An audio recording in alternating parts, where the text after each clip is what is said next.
Welcome to ISKCON of Silicon Valley. ISKCON is the International Society for Krishna Consciousness, founded by His Divine Grace A.C. Bhaktivedanta Swami Prabhupada, who comes from a tradition of teachers in the line of Lord Krishna.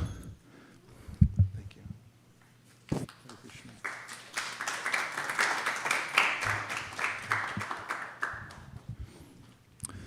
And the most recent incarnation of Lord Krishna is Sri Caitanya Mahaprabhu, who is Krishna himself, but he appears as a devotee of Krishna to teach by example how to follow the process of devotional service. And in all the ISKCON centers we have around the world, we are carrying the teachings that are passed down from Caitanya Mahaprabhu, from Lord Krishna, for instance, in the Bhagavad-Gita. And also, they are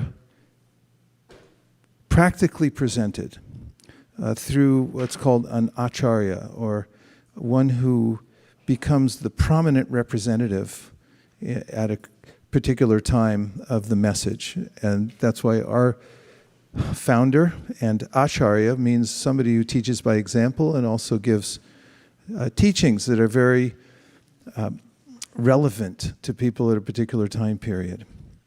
And therefore, we have a kind of spiritual formula that anyone can follow that's lined up with the teachings of Krishna, which are numerous, perhaps too numerous for people in this age to consume wholly. And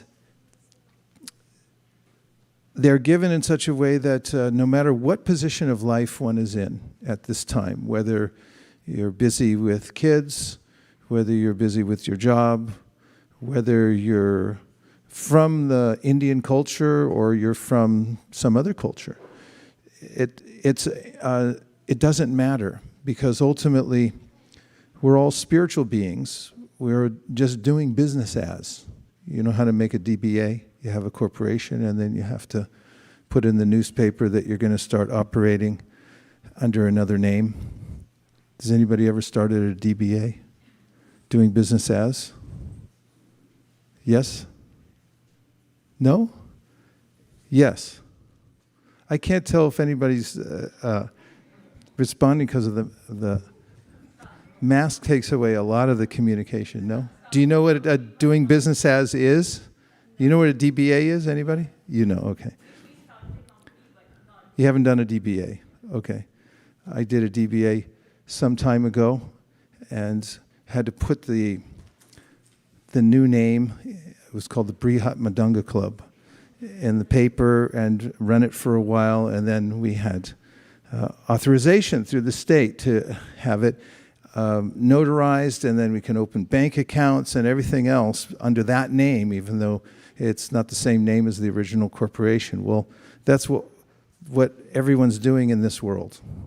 We're actually not part of the material world, but we're doing business as someone else. Like, who are you? And say, I'm William Suchek. Well, that's a name, a doing business as name somebody slapped on me. My parents gave me my DBA when I was born. Who's this little guy? Oh, he's doing business as such and such. So Krishna consciousness is a way to find your way. The practice of bhakti yoga, Krishna consciousness, is to find out who the original corporation is, where we come from and how we fit into it. And there are many practices in the process of Krishna consciousness. For instance, Krishna consciousness is a cultivation. It's something to do with our senses. In other words, it's not just sitting and doing nothing, although you can do that and practice Krishna consciousness as well. But for most people who can't sit, and hardly anybody can, there are ways in which to use one's senses. And when we come to the teachings of Lord Chaitanya, he has innumerable writings through his disciples. One of them is Srila Rupa Goswami. And Srila Rupa Goswami wrote a book called the Bhakti Rasamrita Sindhu, which is all about all the practices of devotional service, the hows and the whys. And in it, there's a list of 64 items that you can practice in devotional service. However, 64 is a lot for anyone to accomplish in any one day or week or month or year. And therefore, they're also consolidated into 5. Caitanya Mahaprabhu gave teachings that said, okay, there's 64 items, but there are 5 that are the most important. And then he said there's one that's particularly important out of all of them. In other words, by doing this one, you can accomplish all the 64. Does that help? Yeah, that's always helpful. And it's nice to have things compact and essentialized. So we find a lot of that in the teachings of devotional service through Sri Caitanya Mahaprabhu. So what do you think that one is? Chanting Hare Krishna. So chanting Hare Krishna is a purely spiritual activity. It resembles sometimes ordinary singing and playing of musical instruments, music accompanied by singing, or singing accompanied by music. However, it's wholly transcendental because the name of God is the same as God himself. This is one of the teachings of the Srimad Bhagavatam and the other wisdom literatures, which say that the Supreme Personality of God is absolute. It means everything about him is transcendental or spiritual, and that includes his name. But there's something special in a name also, and that is that it connects us to the person in a very well, let me rephrase it. It connects us in a very personal way. Just as everyone here has a name, right? And let's just say that everyone was talking in this room amongst themselves, but then you heard somebody say, Sundari Kirtan, over in the corner. See, she's almost blushing now because I can't tell from here or because of the mask, but at least she took notice. And if you hear your name out of a crowd, you're like, wait a minute, I think I heard somebody say my name. Or if somebody pages you in a crowded airport or train station, it's like, wait, I've seen people do that. They become so energized by hearing their name announced, like, I gotta go, I just heard my name. And there's a way in which if you meet somebody and then you ask the friend, it's like, who was that? Like, a really interesting person, one of the nicest people I ever met. He's actually a billionaire and, so many thoughts. And what's his name? I didn't get the name. It's like, you didn't get his name? What's wrong with you? How are we going to follow up? Something so intrinsic about a name. And of course, we have our doing business as name, and then we have our name that's permanent. Because we're people, spiritually also. And it's not that when we stop doing business as somebody else, then we become nothing. We actually are something, and we have a real business to do. The doing business as is a diversion. But we have a real business. So we have a real business, we have a real name under which we do the business. What's the name, our real name, and under which we do business? Who knows? You don't know? Come on, you've got one. Huh? What's your last name? Your real last name? Oh, Devi Dasi, Manjula Kanta Devi. Right, Dasi. What's your real last name? Not doing business as, but your real last name. Das. Das. Okay, there's Dasi and Das. Hi, I'm Mr. Das. What does that mean? I'm a servant of God.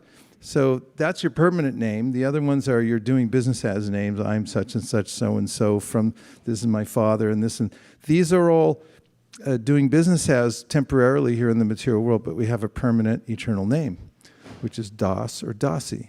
Means I'm a servant of God. And so then there's an eternal occupation in our business is to find our niche in that service and then complete it and go on with that service. So when we sing the names of Krishna, especially in the mantra called the Maha Mantra, it's a kind of a prayer in which we're asking for service to be also reinstated in our original business, in our original job, which is to be servants. So the mantra goes like this: Hare Krishna, Krishna Krishna, Hare Hare, Hare Rama, Rama Rama, Hare Hare. Hare means, "O my Lord, O energy of the Lord."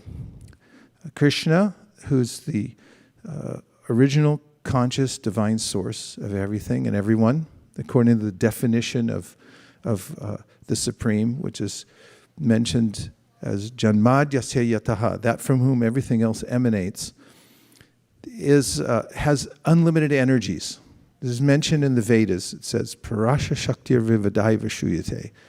It's not that God is one energy and there's no variegatedness. No, he has multifarious potencies or energies.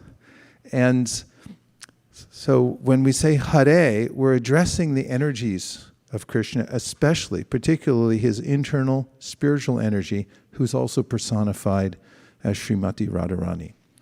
That's a high concept, but I just thought I'd mention it. And then we say Krishna, and Krishna means all attractive, the source of everything that contains all the attractive features that we're naturally looking for, and which we pursue here in this world because it's our nature to be attracted to beauty. However, there's a source of all that beauty, and that source is called Krishna. And then there's Rama. Rama means the supreme spiritual pleasure that we're seeking also. And there's a source for that also that comes from the spiritual world. And so, when we're saying the mantra, which is called a spiritual formula, there's a way in which we're connecting directly to the spiritual world and bringing ourselves closer to service by requesting, please engage me in your service. So we'll talk a little bit more about this later, but for now, let's start with some Kirtan, or actually it's called Sankirtan. Sam means together, and Kirtan means to sing or to glorify. So in the process of devotional service, we sing the name of Krishna, as I just mentioned, but we do it together, and it's a call and response. So I'll sing the mantra, and then if you'll kindly listen as I sing, and then after I've completed singing, then you can repeat it back together as a group. And when we sing like this, it's a kind of group meditation, and it's called Samkirtan. Does that sound okay? Ready? Would you like to try it? Okay.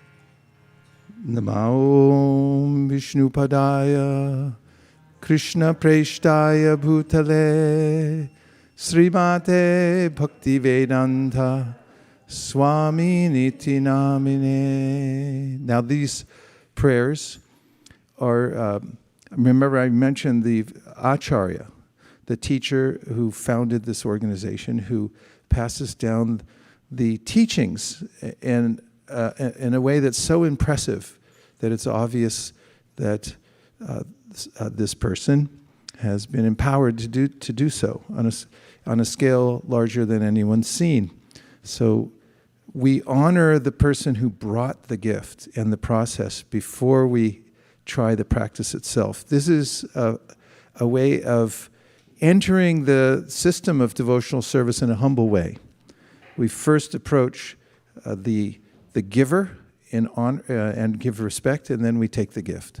So in this prayer, we're honoring the person whose picture you see on the left of the screen, and his name, as I mentioned before, is Srila Prabhupada. And the first prayer mentions that he's very dear to Krishna in this world because he's taken shelter of him. and it gives his name. And then the second one says that he's the servant of his guru. So the guru isn't in isolation and saying, hi, I just got here, I'm the guru. And they say, who's your guru? And say, I don't have a guru, I'm just the guru. That's not how it works. Gurus actually never think that they're gurus. They think they're a servant of their guru, and that's their qualification. Because they're serving and exemplifying the teachings of their guru, then others may consider them guru, but they never consider themselves guru. So therefore, this prayer names the guru of the guru. And that's his name is Srila Bhaktisiddhanta Saraswati.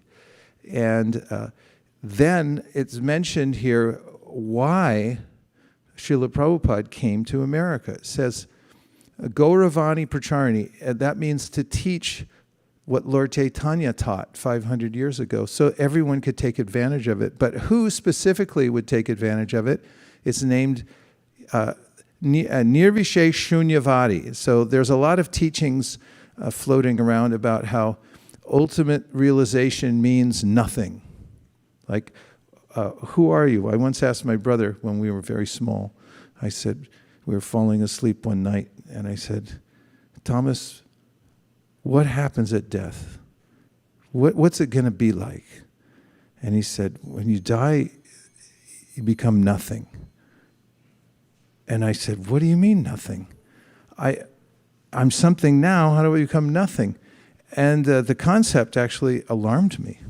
So my brother and I ran out into the living room where my parents were still awake, and we said, we don't want to die. And they said, what happened? And we said, nothing happened, but we just don't want to die. And they said, well, you're not going to die right now. And they put us back to bed, and I was thinking, yeah, but we're going to die sometime. So there are many speculative philosophies about what death means and about who the origin of everything is. And some of them are called Nirvishesha and Shunyavadi, which means that there's a proposition that ultimately the liberation of the soul means you realize that you're nothing and that God's nothing, and you merge into nothingness. It's a philosophy that is untenable because we're naturally attracted to variety in this world. And when you say the ultimate realization is without variety, then after a while you'll get fatigued trying to think about nothing. And what will you do? Gravitate back towards Facebook. Because everyone wants to see a face. That's why Facebook's so popular. He's like, I want to see a face. I don't want to see nothing. Have you ever gone into somebody's Facebook page and there was a nothing icon? And you go, where are you? I want to see you. I don't want a nothing thing. Even if it's just that little form with no, it's got the form of a man or a woman's head, but you can't tell what they look like. It's like, come on, give me a break. Would you put your picture up there? So that's how we all feel. We don't want Nirvishesh Shunyavadi. Well, who's God? It's like you look at the Facebook and there's like this nondescript or nothing. It's like, are you happy? Not really, thanks. I want to see a beautiful person. So Paschatya Deshatarane, Paschatya means that he came to the places where people are most unfamiliar with the science of spiritual practice, and gave the teachings of Caitanya Mahaprabhu, which went over pretty well, actually, because when Srila Prabhupada came to America in 1965, people were looking for something, and he brought them something solid, a knowledge base and also a practice that they could take up, and that's why it works. So these are prayers, if you ever wanted to know, honoring the spiritual master and acharya of our organization. And then the next set of prayers goes like this. Namaste Saraswati Devi.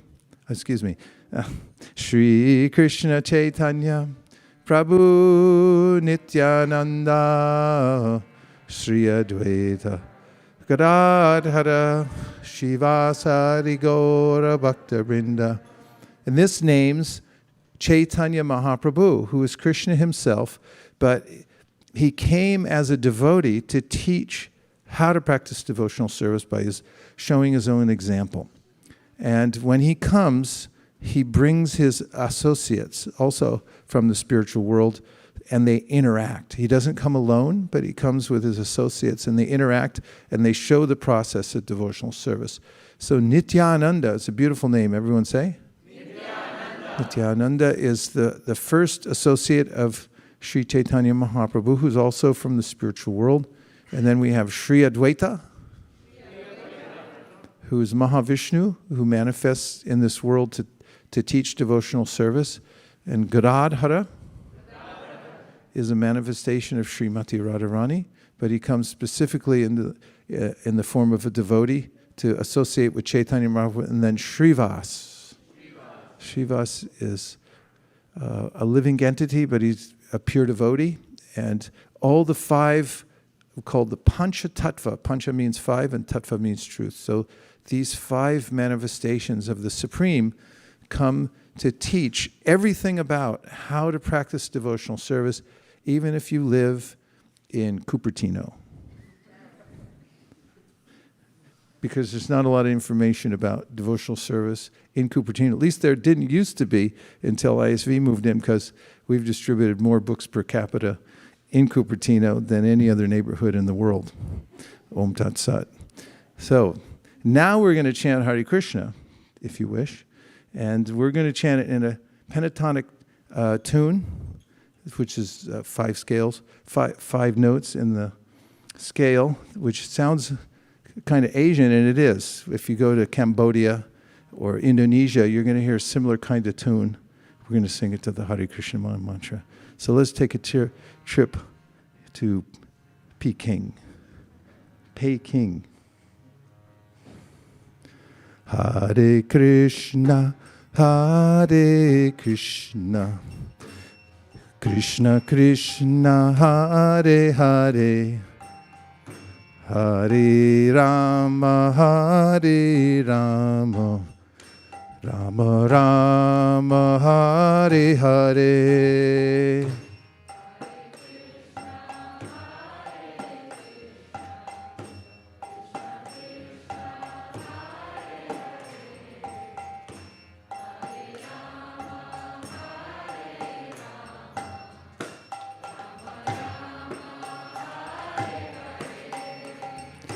Hare Krishna, Hare Krishna, Krishna Krishna, Hare Hare, Hare Rama, Hare Rama, Rama Rama, Hare Hare.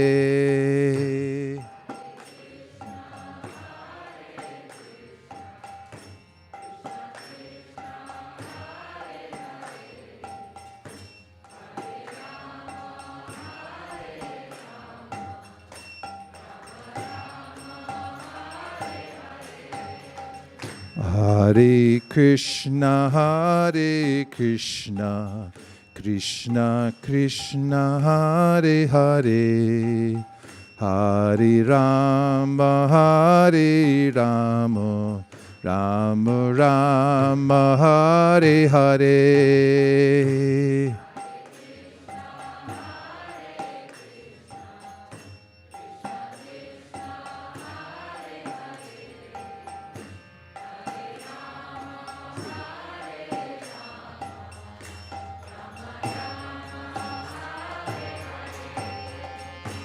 Hare Krishna, Hare Krishna, Krishna Krishna, Hare Hare, Hare Rama, Hare Rama, Rama Rama, Hare Hare. Hare Krishna, Hare Krishna, Krishna Krishna, Hare Hare, Hare Rama, Hare Rama, Rama Rama, Hare Hare. Hare Krishna, Hare Krishna, Krishna Krishna, Hare Hare, Hare Rama, Hare Rama, Rama Rama, Hare Hare. Hare Krishna, Krishna Krishna, Hare Hare, Hare Rama, Rama Hare Hare. Hare Krishna, Krishna Krishna, Hare Hare, Hare Rama, Rama Rama, Hare Hare.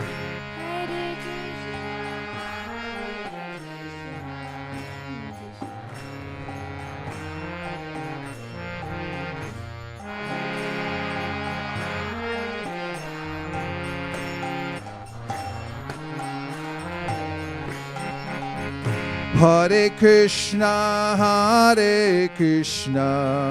Krishna Krishna, Hare Hare, Hare Rama, Rama Rama, Hare Hare.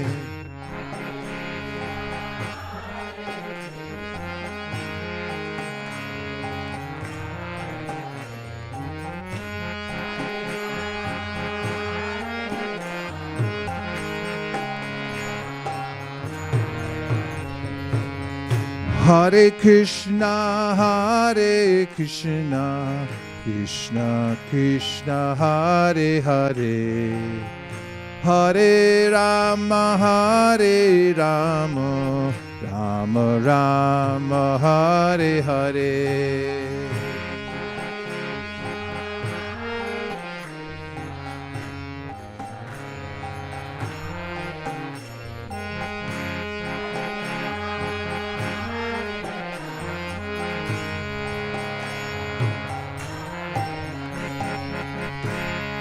Krishna, Hare Krishna, Krishna Krishna, Hare Hare, Hare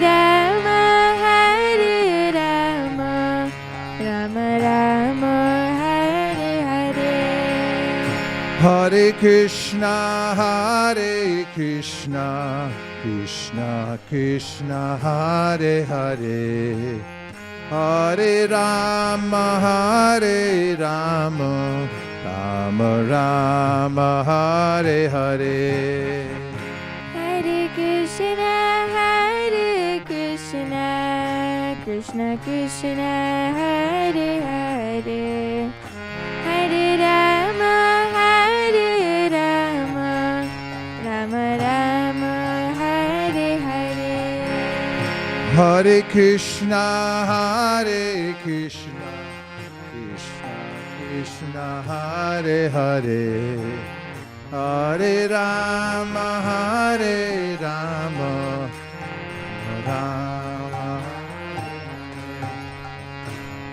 Hare Krishna,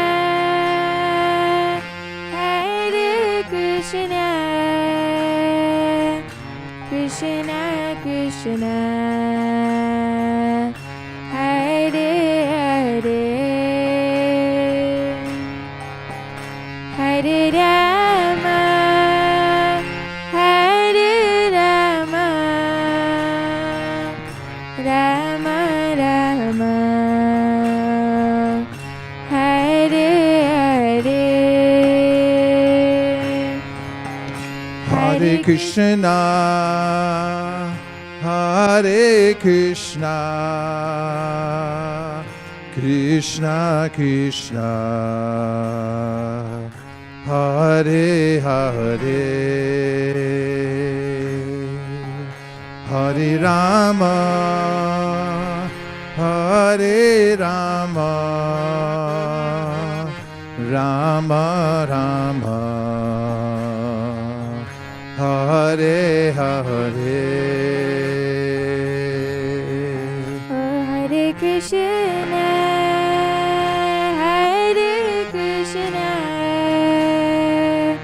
Krishna Krishna,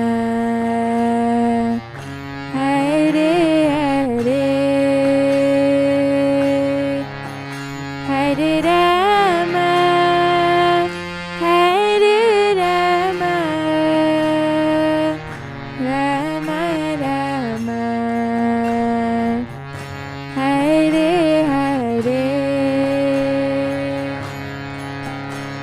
Hare Krishna, Hare Krishna, Krishna, Hare Hare, Hare Rama, Hare Rama, Rama Rama, Hare Hare. Hare Krishna, Krishna Krishna, Hare Hare, Hare Rama, Rama Rama, Hare Hare. Hare Krishna, Hare Krishna, Krishna Krishna, Hare Hare, Hare Rama, Hare Rama, Rama Rama, Hare Hare. Hare Krishna, Hare Krishna, Krishna Krishna, Hare Hare, Hare Rama, Hare Rama, Rama Rama, Hare Hare.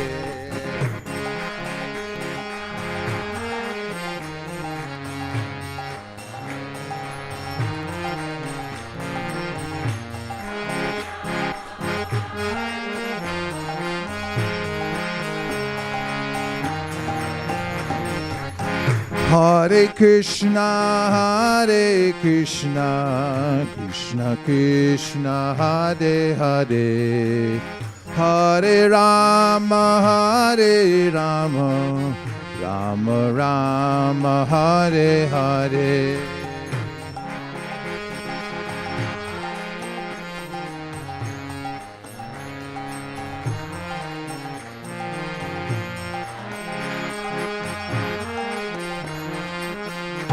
Rama Rama, Hare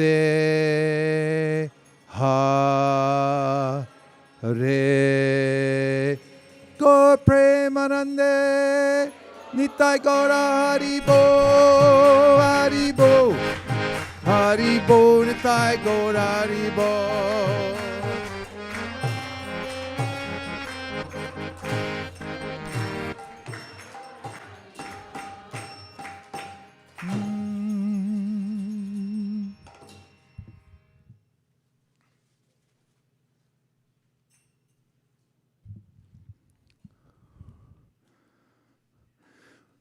I mentioned Sri Caitanya Mahaprabhu, who is Krishna himself, but who came to teach the process of devotional service.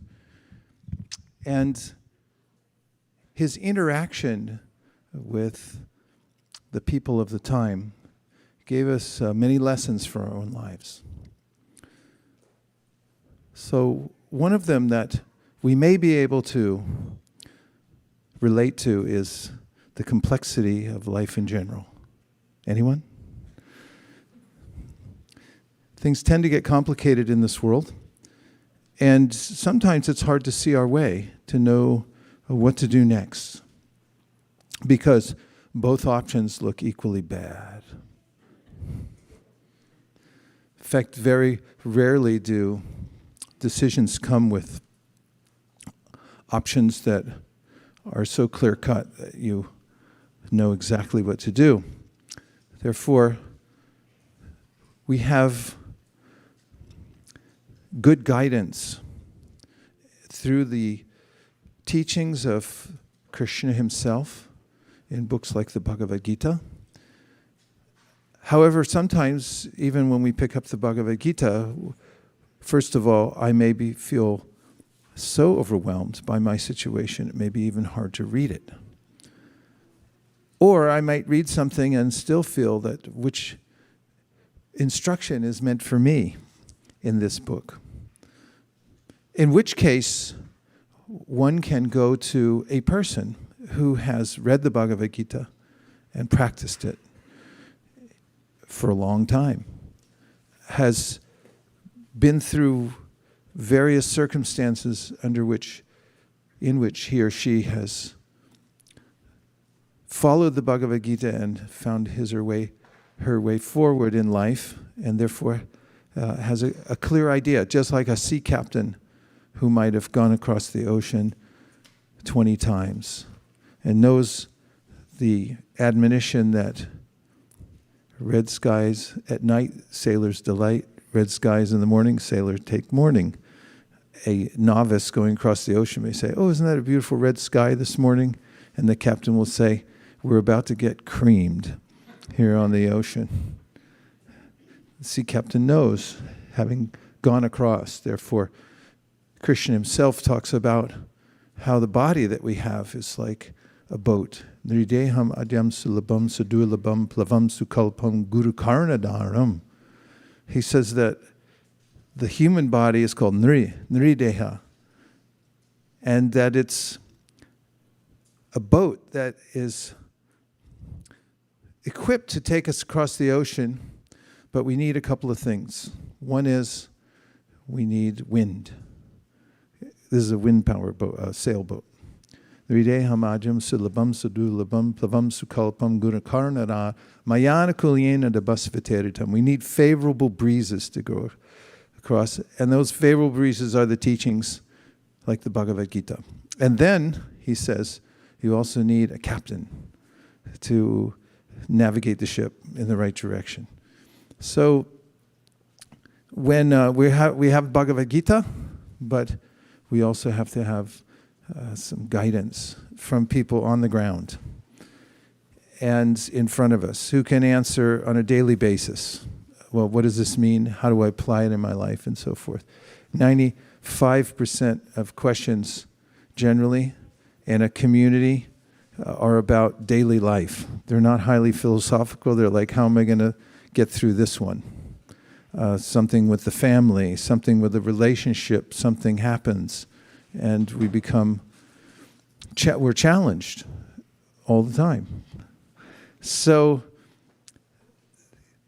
we have then the books like Bhagavad-Gita. We have, fortunately, those who have studied them carefully. Sometimes they're also the teachers who are well experienced are sometimes compared to lawyers. Like, if you get in legal trouble, don't try the case yourself. There's a very high failure rate for people who represent themselves in court. In fact, they ask them 50 times, "Are you sure you want to do this?" And generally, people who are crazy say, "Yes, I'm going to represent myself," and then they totally lose. And so, a spiritual teacher is like a lawyer who knows the law books and has also been to court many times. And of course, I saw a T-shirt once that said, "A good lawyer knows the law, and a great lawyer knows the judge." It's not exactly what you know, but who you know in law and other places, and also in spiritual life as well.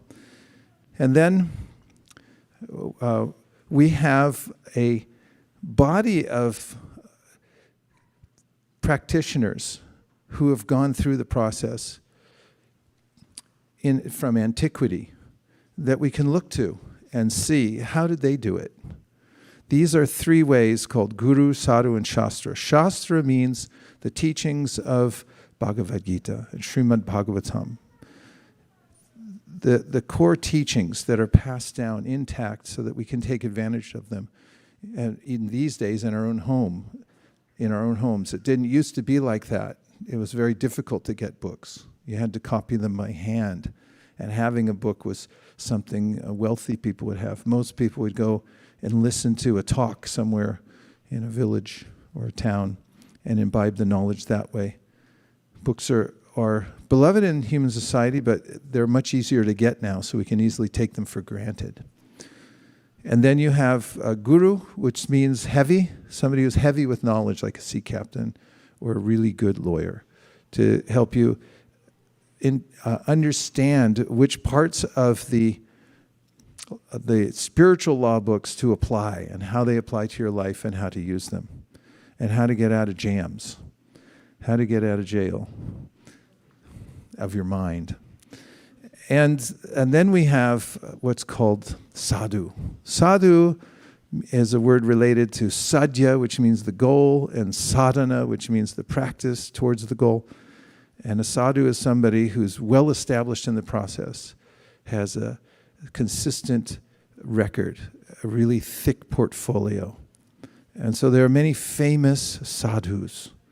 So you take these three, Guru, Sadhu, Shastra, to find your way across the material ocean, is the way in which one can make advancement in the process of devotional service. It's a simple process, but the application sometimes isn't so easy because my life is complicated. So Caitanya Mahaprabhu especially came as a guru and also as a sadhu, and he promoted Shastra. Interesting point I'd like to make about Shastra also. The word can be pronounced as Shastra or Shastra.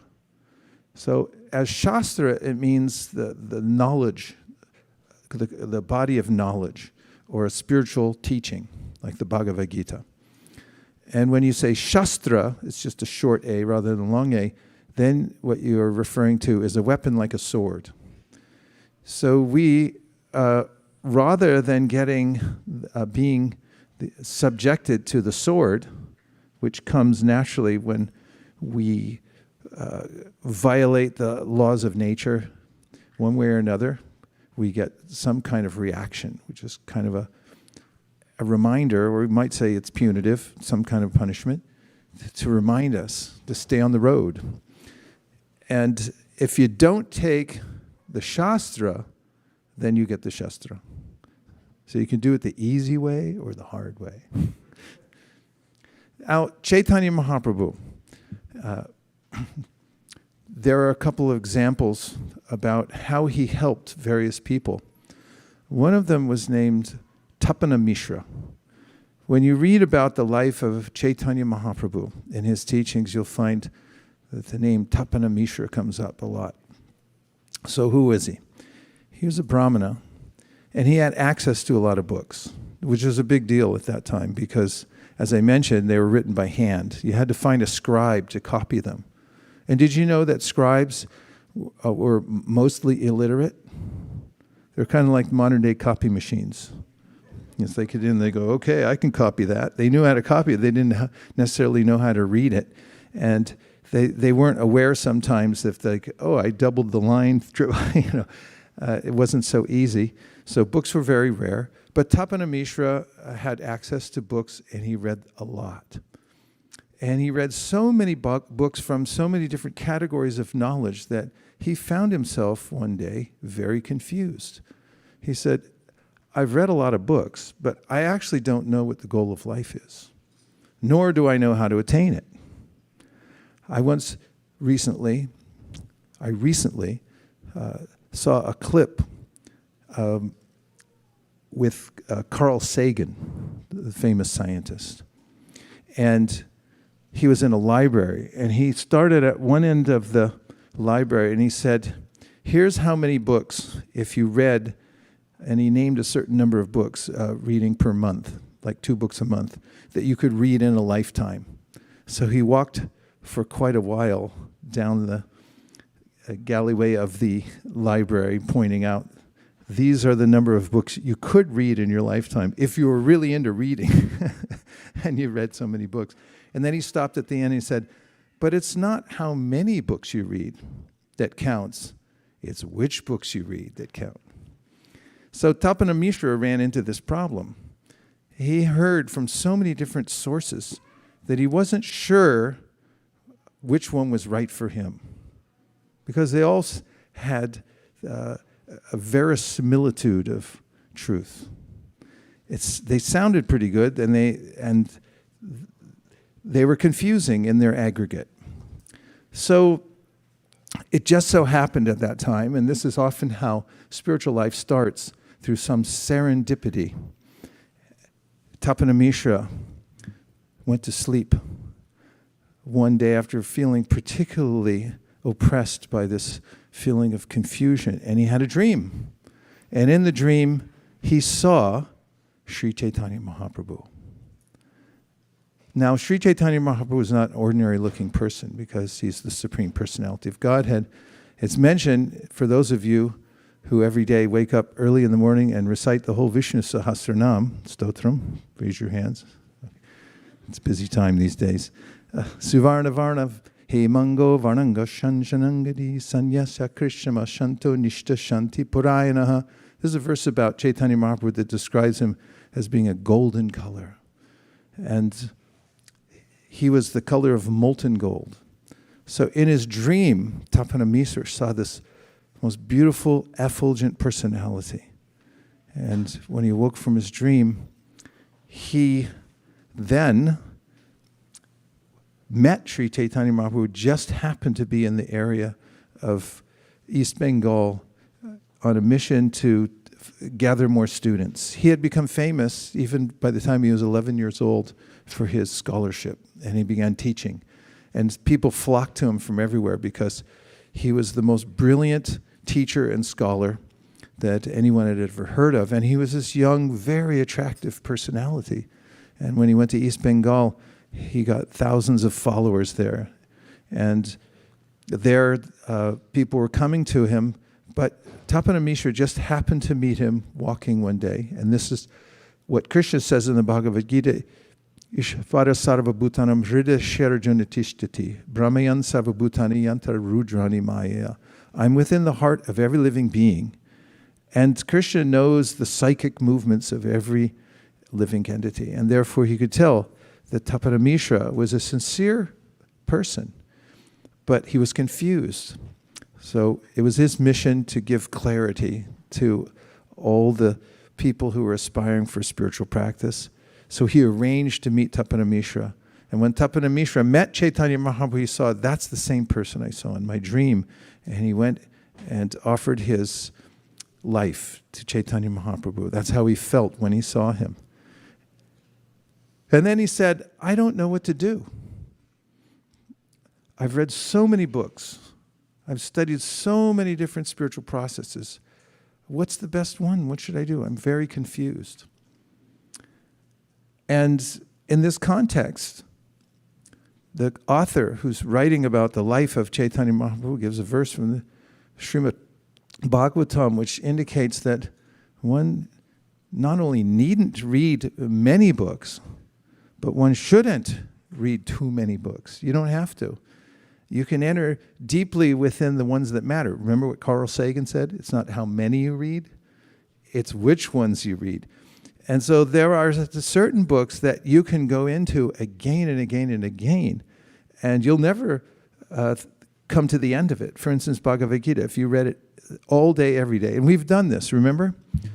Every time on the appearance of the Bhagavad-Gita, we all sit here together and we recite the whole Bhagavad-Gita. I've never had anybody afterwards come up and say, that was too long. You know what they say instead, after 6 hours? Can we do it again tomorrow? Everyone feels that was, I finally feel happy in life. I read this book. And Bhagavad Gita is like that. Srimad Bhagavatam's like that. The transcendental wisdom literatures are exactly like that. They take us immediately to the transcendental platform. And so Chaitanya Mahaprabhu said to him, here's what you should do. Chant Hare Krishna. He gave him the entire process encapsulated in one formula. And remember I mentioned at the beginning that there's these 64 items of devotional service, but they're all contained within one, chanting Hare Krishna. And so he told Tapana Mishra, chant Hare Krishna, and then he gave him an instruction, which nobody could understand at the time. Because now that Tapana Mishra had decided he's going to give his life for this, Sri Chaitanya Mahaprabhu told him something very odd. He said, now I want you to go to Varanasi. That's where all the people who we mentioned before, Nirvishay Shunyavadi, they were teaching there. That was the stronghold of all the Mayavadis. And here you are, someone just joins your community and they say, I want to surrender, I want to be a Hare Krishna. And you say, yes, go to Varanasi with the Mayavadis. And no one could understand. but Chaitanya Mahaprabhu had a plan. He already knew he was going to go there. And he was going to have a discussion with the Mayavadis, and they were going to change their hearts and become devotees. And he wanted Tapana Mishra there to do some service. So Chaitanya Mahaprabhu instructed him to chant Hare Krishna, and he also had service lined up for him. So we needn't to worry when we come to the process of devotional service that we're going to go without. Somehow or other, Chaitanya Mahaprabhu will make an arrangement for us that we'll fit in and we'll find our service. And we'll also get good guidance from somebody who's a sadhu or a guru who will teach us, do it like this, a little more to this side, let's a little down here, okay, go, stop, no, move. And if we follow that, we'll find our way, and Krishna within our hearts will help us very handily. So then there was another person that Chaitanya Mahaprabhu met. His name was Subhuti Roy. And he was also confused for a different reason. This is a kind of an odd occurrence, but it had to do with the culture of the time 500 years ago. There was a demarcation between Hindus and Muslims. People made a big deal of it. Of course, not that they don't nowadays. But especially then, people were very finicky about which side of the tracks you were born on, what culture you came from, and so forth. And so Subhuti Roy had been a project manager for digging this huge lake. And one of the servants, who was like his son, was engaged in digging, and one day had misbehaved. And in correcting him, Subhuti Roy had left a small mark on the boy's body. And that mark stayed there until this young boy had grown up. And by providence, he became a ruler. Like he was promoted to the top. And then Subhuti Roy had been in charge of a certain area. And now he was like the servant, and this other person was like the president. And so one day, this person's wife had seen the little mark on his body and said, "Where did that come from?" He said, "Well, when I was a boy and I was working and I did something really naughty, Subhuti Roy had corrected me, and there was a mark left on my body, and she said, 'Kill him. You must kill him.'" He said, "I can't kill him. He's like my father." And she kept insisting over and over again until finally one day Subhuti Roy said that, "Okay, I can't kill him, but I can change his status from a Hindu to a Brahmin." And back then, all you had to do was take a little water from a water pot from the wrong side of town and sprinkle it on somebody's head, and then everyone would kick him out and say, "You're not with us anymore because you've been contaminated." And that's what happened to Subhuti Roy. And so he was ostracized from his own community and society, and he didn't know what to do. So he went and asked some brahmanas, some local teachers, and one of them told him the only way to overcome this is to drink hot ghee. And then he thought, wow, that's a pretty extreme thing to do. I mean, boiling hot ghee means you'll die. And then he went to somebody else. They said, "No, you don't have to do that. It's not a big deal." And then he got really confused. So he went to Chaitanya Mahaprabhu and said, "What do I do? How do I overcome this?" What do you think Chaitanya Mahaprabhu said? Chant Hare Krishna and go to Vrindavan. And he said, if you continue chanting Hare Krishna, and when you start to get purified by the process of chanting Hare Krishna, you'll overcome all these problems. It'll become quite naturally manifest in your heart that any reactions to past karma are dissipated. You're becoming happy and steady in life. And that's what he did, Subhuti Roy. Then there was another one named Kurma. Kurma was a really successful priest. He had a huge community, and there were people coming to his temple, big Sunday program, and Chaitanya Mahaprabhu came there to visit. He lived in this place called Kurmakshetra. And there, Chaitanya Mahaprabhu impressed this very popular personality so much that Kurma said, I'm going to give up my family, and I'm going to give up this congregation, and I'm going with you. I'm going to take sannyas like you did and just follow you everywhere. And Caitanya Mahaprabhu turned to him and he said, no, you have to stay here. And what you should do is you should stay here in your family, in your community, and you should teach everyone the process of Krishna consciousness. And he said, actually, everyone should do that. No matter where you are, it doesn't matter. You don't have to be a sannyasi. You don't have to give up your family. In fact, don't. You don't have to give up anything. All you have to do is introduce the practice of Krishna consciousness, which is really simple. Get together and chant Hare Krishna and read a little Bhagavad-Gita, and everything's going to be fine. In fact, Caitanya Mahaprabhu gave that as an open order to everyone, everywhere, that if you just do this, then you'll perfect your life. Try to teach other people about Krishna consciousness. So these are 3 incidents of those who had been confused in life and had received an instruction. It seems perfectly reasonable that someone would say, oh, I'll also take sannyas and follow you, right? And who would have expected that Caitanya Mahaprabhu would have turned around and said, no, you stay here. It's the opposite of what some people think spiritual life is. Now let me give you one more. And that is that Arjuna, the hero of the Bhagavad-Gita, had heard the Bhagavad-Gita from Krishna. And he became extremely successful, more famous than he already was, by fighting the battle at Kurukshetra, defeating all the enemies. Later, just after Krishna left the world, Arjuna was entrusted with taking care of the bodies, being a bodyguard for the queens of Dwarka, and he was not successful because he felt suddenly that he had lost his power. And he was dejected and morose. And in that state, he felt that he was bereft of everything. Krishna had left the planet. Now he was no longer the great Arjuna. And at this time of loss, what could he do?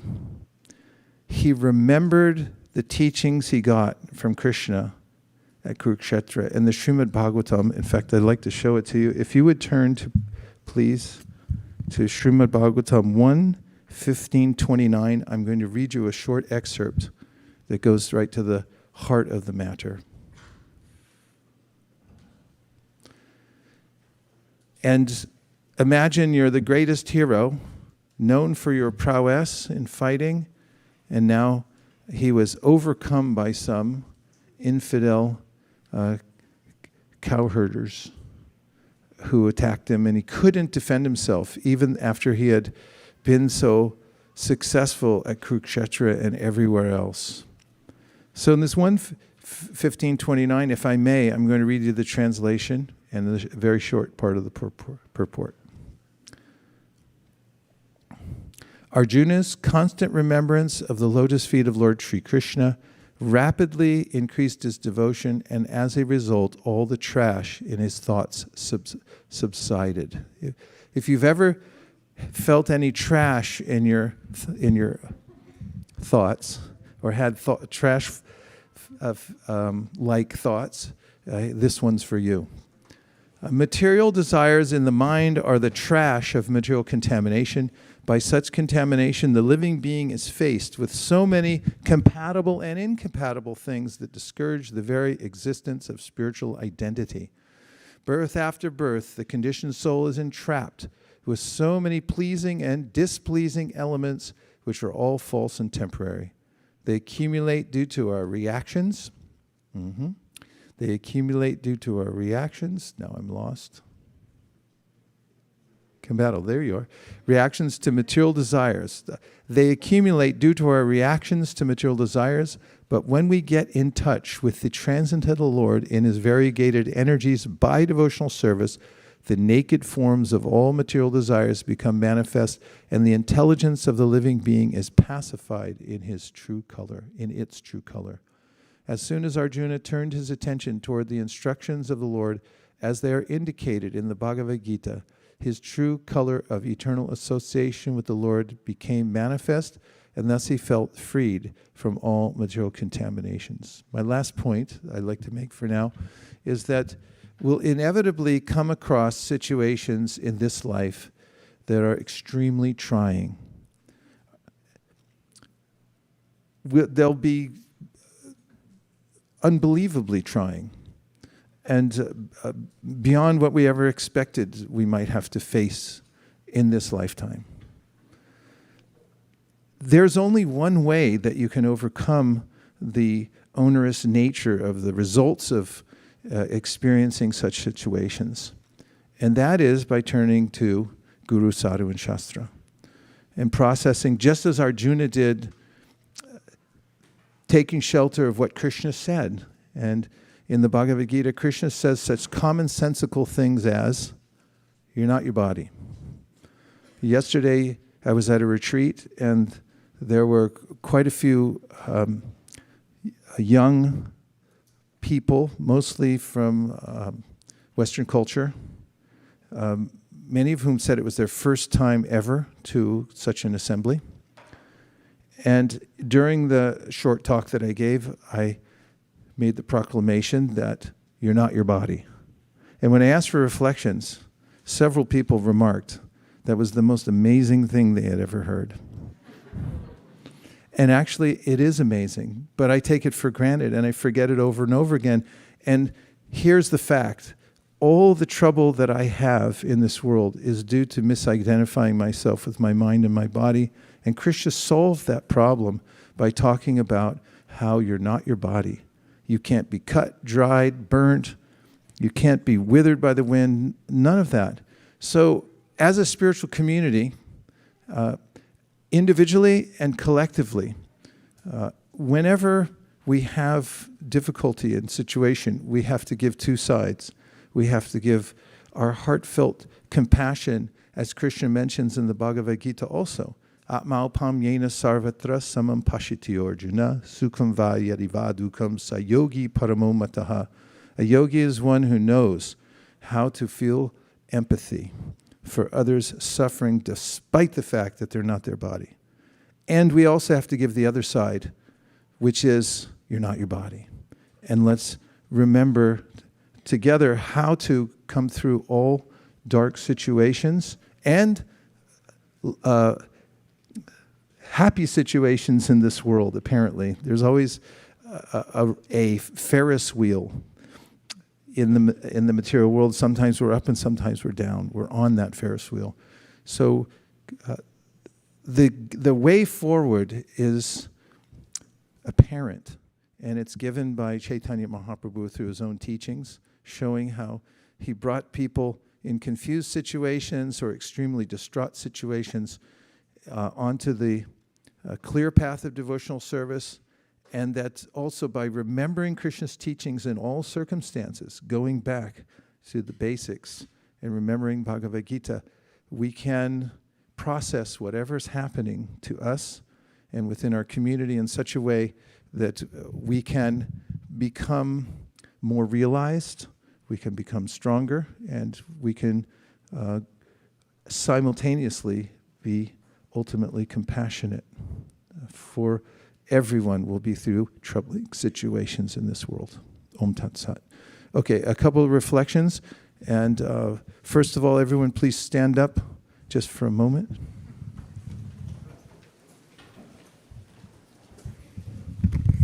And if you just reach towards the sky and say, Haribo. Let's just try one more time. 1, 2, 3. 1, 2, 3. Thank you very much. Okay, we'll take just a couple of reflections or a question or two. Guru Maharaj, the Bhagavad-Gita, when it talks about the soul, I was remembering what you said. It says the soul cannot be cut, burnt. It is eternal, it doesn't die. And immediately the thought that came to my mind was, well, I'm not being cut, burnt, chopped, killed, but I am being offended, hurt, humiliated. I'm going through all this mental agony. which has nothing to do with, which then becomes physical agony because it's passed on to the body. Is it not one soul offending another? Where have I lost my way in that thought process? You just learn not to take it personally. Because everyone offers free advice in this world, generally, according to their perspective. In the 17th chapter of the Bhagavad-Gita, Krishna says, everyone has developed a certain way of looking at the world, according to the way they've associated with the three modes of material nature. Some people say, you absolutely have to do this. Some people say, if you do it, you're no more a friend of mine. What are you going to do in that circumstance? You have to see that you're following Guru, Sadhu, and Shastra to the best of your ability, sincerely. Don't take it personally. And learn to forgive. Forgive others when they trespass. And it doesn't mean that you have to condone what they're doing, and it also doesn't mean you have to hang out with them. But you should forgive them, because if you don't forgive them, then even if you're separated by distance, you'll still be hanging out with them, because you'll be going to sleep at night thinking, why that? So follow what Krishna says in the Bhagavad-Gita. One of the teachings he gives in the 12th chapter is, don't become the enemy of your enemy. If somebody offends you, you don't become their enemy. They may still consider themselves your enemy, but if you don't consider them your enemy, then there's not a lot of play in that. Generally people don't get a lot out of that. They're like, you're no fun. How come you don't? Come on, let's argue. It's like, I would if it was any other lifetime. But in this lifetime, I don't have time to argue with you about that. I mean, there are some things worth arguing for in the right time and circumstances. Generally, Vaishnavas are not argumentative. They discuss things in a context so that they can come to a higher level of understanding. This is mentioned, Siddhanta Balaya Chitanakara Alash, Iha Hwete Krishna Lage Sudrid Manosh. Don't be lazy about discussing and going into the details. Say, yeah, but what about this? Yeah, but you said that. That's okay, but not in an argumentative way where you're trying to dominate the other person and prove that you're... Well, let me put it another way.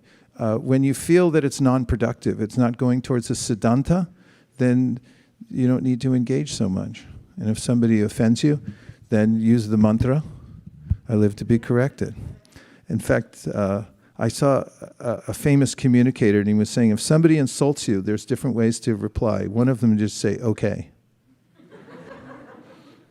What are you going to... Okay. That's non-committal. It's neutral, and nothing happens so much after that. Why, you dirty stinking? And then they're like, okay. Yes, Pavani Bhakti.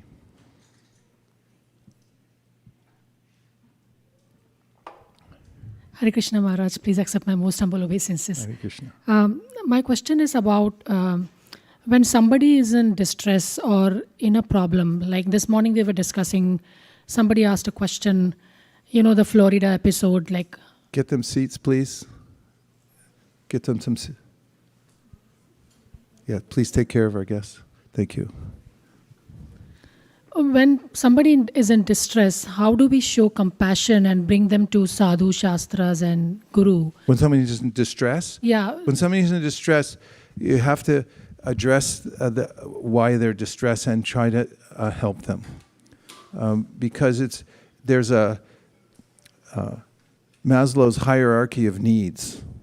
It's a pyramid. And at the bottom, there's food, shelter.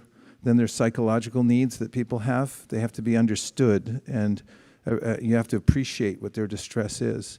You can't fix it, but if you're kind and compassionate and open-minded and listen to other people, don't try to tell them, you shouldn't be distressed. Just let them talk, and be a good listener, but be there for people. Then there's a way. Living entities are smart. They can figure it out, but we do need compassionate people to listen and hear. And once they feel a little bit resolved in time, they'll remember that you were there for them and so forth. Also, when you find an opening that's appropriate, you can offer spiritual wisdom, but generally you don't want to come charging in with that when somebody's really distressed, because they can't hear it right away. It becomes difficult for them to relax their eardrums and let it in. So it's kind of a combination. And so oftentimes what's best is to for those who are distressed, bring prasadam. Take care of what they need, in their time of distress. Take care of them. If they need something, bring it to them. And you'll find that when we speak with our hearts and through compassion, that people will naturally understand the philosophy. Oh, I get it. We're supposed to be kind and compassionate. So that's one way to deal with people who are in distress. It's a time in which people's minds are very uneven and disturbed, so that they need help feeling balanced and grounded before they can take in spiritual knowledge and be part of the practice sometimes. Okay, I hope that helps. Yes, Kanka, and then we'll come back. Get a microphone to the back. You can hold on to the one right here.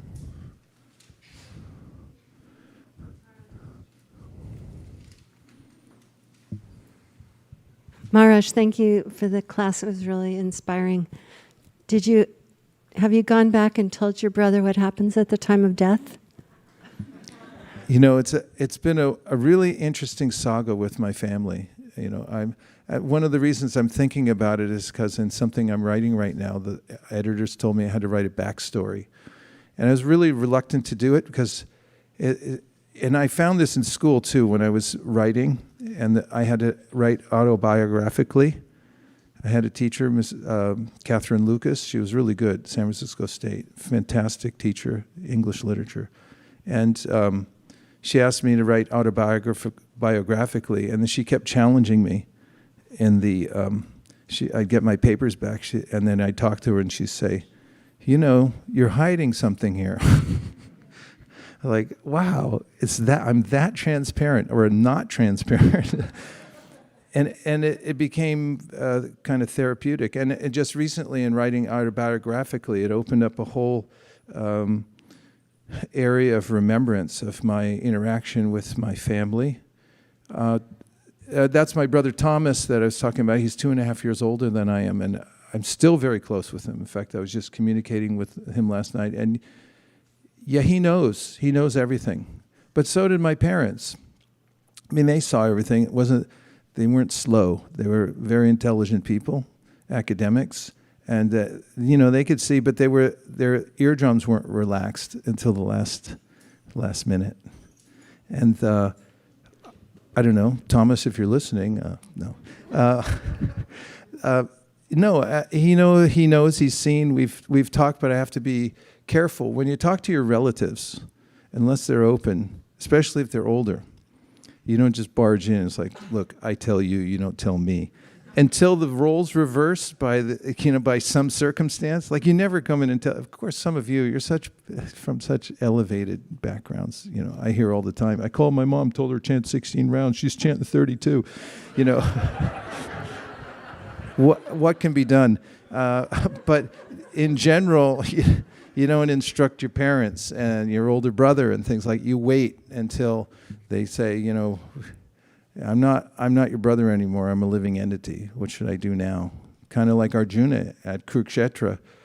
This relationship he had with Krishna was friendly, and then he said, no more friends. Of course, friends, yes, but I'm your student now. You please tell me. So we all have to have that Arjuna moment, or the people we're around, we have to kind of see it before we can. At least that's my feeling with my family. What's left? They're all taking off in different directions. Okay, there was a couple more. Yes. Utsahan. Hare Krishna, Prabhu. Hare Krishna. What is the meaning of Rama in Hare Krishna Maha Mantra? Rama means the highest spiritual pleasure. It also means spiritual strength. Okay. You have to have an internal spiritual strength in order to move forward. Have you ever noticed that? In order to do any discipline, there has to be kind of an internal strength that you have. It's like, I'm going to do this. And then, to be able to do it. So spiritual strength and also the highest spiritual happiness comes from Rama. Thank you. Yeah. Ramate yogano anante satyananda chidatvani iti rama padena. So, this verse from the Shastra says that those who know what the meaning of Rama is know that it means the highest happiness. It also means Ramchandra. Also means Balaram. So if you're chanting Hare Krishna on Ram Navami, it's okay. Everything's covered in the Maha Mantra. It's for all seasons, all holidays, no worries. Yeah. Truly, yeah. So that's why I was so confused whether it's Lord Balarama or like. But it's all. It's both of them. They have similar, it crosses over. Prabhupada talks about that in his books, can mean Lord Balaram, can also mean Ramachandra. Because sometimes people are arguing about that. No, it means this. And then Prabhupada said, yeah, you're both right. Okay, there was 2 more, and then we'll have a little more kirtan. Hare Krishna. Hare Krishna. So I really like the part where you said it's about quality over quantity in terms of the books that you read. Yeah. It's not about how many books you read, but which books you read. And lately, as a part of my spiritual practice, I've been trying to set a goal of reading 1 chapter of Srimad Bhagavatam and 1 chapter of Krishna book. But I realized that after my sadhana, after I do read those 2 chapters, I'm not retaining any information that I do read. And it's more beneficial for me to read 1 book, 1 chapter of the Krishna book and talk about that than reading 2 chapters and setting that kind of goal. Well, good to know that about your practice for yourself so that you can calibrate appropriately. And everyone can find their particular rhythm in their practice so that you feel like you're being able to focus and get the most out of it. So it's good to know. Thank you.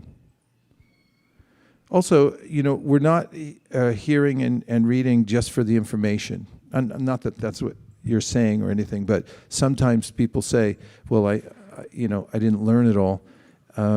Maybe you learned a lot more than you thought. It's in there. And it's not simply to learn something and then represent it like oftentimes we do in school. It also is helpful and highly recommended to read and hear in the association of like-minded devotees who are more advanced than oneself. This is what Caitanya Mahaprabhu taught. If you're the smartest one in the room, you're in the wrong room. Find a place where people are more advanced and they have a taste for practicing devotional service in a similar way that you do. And here is so spiritually nourishing that nothing else can compare, actually, to that kind of practice on a regular basis.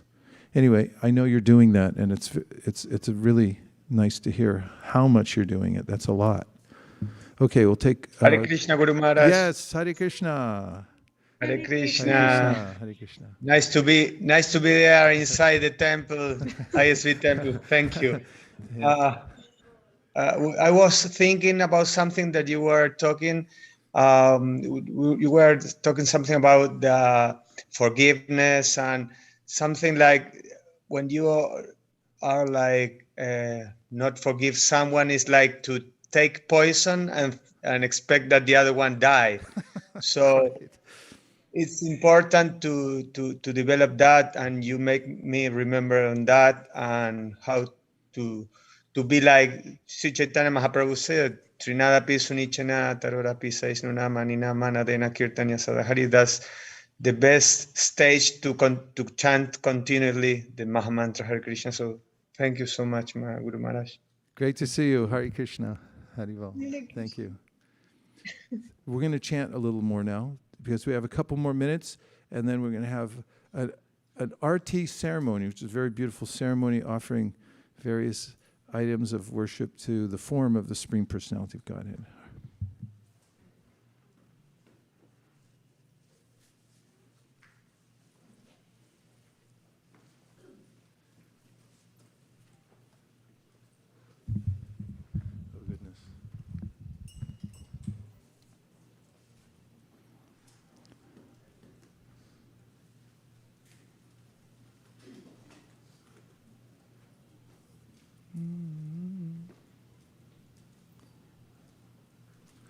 Give him the within you and without you.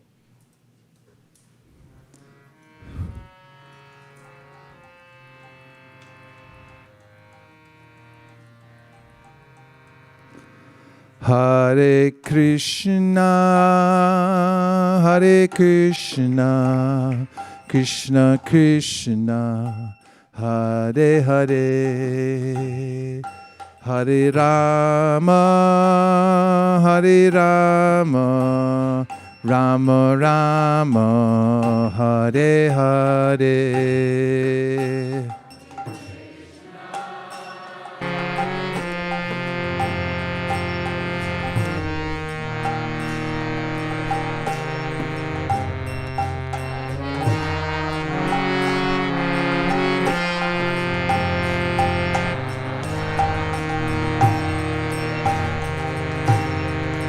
Hare Krishna, Hare Krishna, Krishna Krishna, Hare Hare, Hare Rama, Hare Rama, Rama Rama, Hare Hare.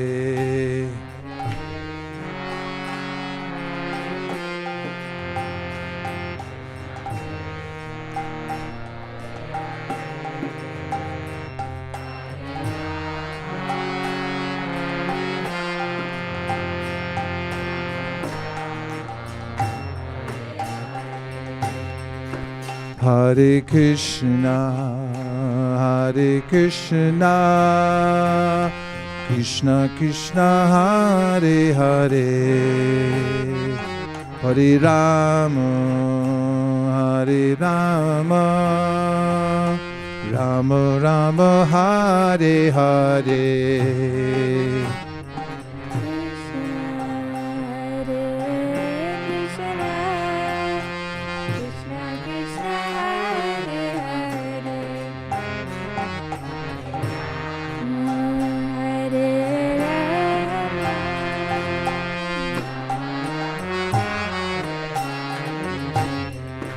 Hare Krishna, Hare Krishna, Krishna Krishna, Hare Hare, Hare Rama, Hare Rama, Rama Rama, Hare Hare.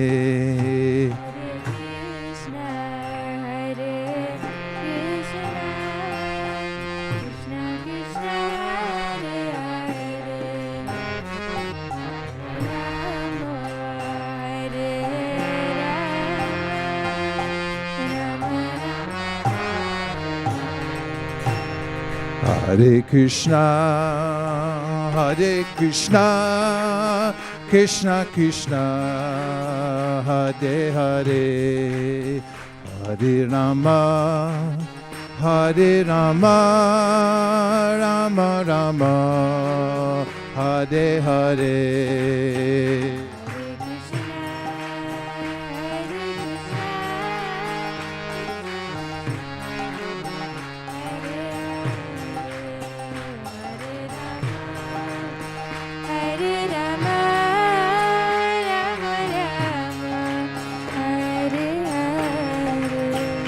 Hare Krishna, Hare Krishna, Krishna Krishna, Hare Hare, Hare Rama, Hare Rama, Rama Rama, Hare Hare. Hare Krishna, Hare Krishna, Krishna Krishna, Hare Hare.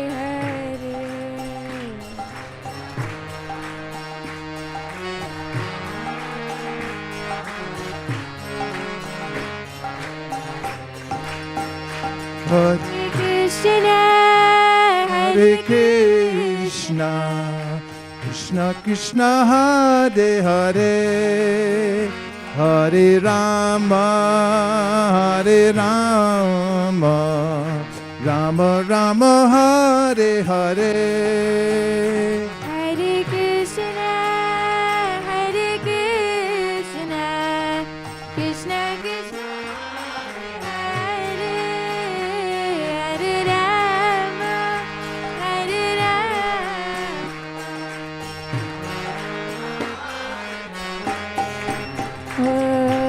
Hare Krishna Krishna Krishna Hare Hare Hare Rama Rama Hare Hare Hare Krishna Krishna Krishna Hare Hare Hare Rama Rama Rama Hare Hare Hare Krishna Krishna Krishna Hare Hare Hare Rama Rama Hare Hare Hare Krishna Krishna Krishna Hare Hare Hare Rama Rama Rama Hare Hare Hare Krishna Krishna Hare Hare Hare Rama Hare Hare Hare Krishna Krishna Hare Hare Hare Ram Rama Rama Hare Hare. Thank you everyone for coming. Now we're going to have an Artik ceremony followed by prasadam for everyone in San Mateo, Santa Clara, San Francisco, Alameda counties, Contra Costa County, my hometown. Everyone's welcome. If you're listening now, get on down here because we're going to be serving everybody. Now we'll stand up and move the asanas to the back and we'll observe the Artik ceremony. Thank you. Hare Krishna.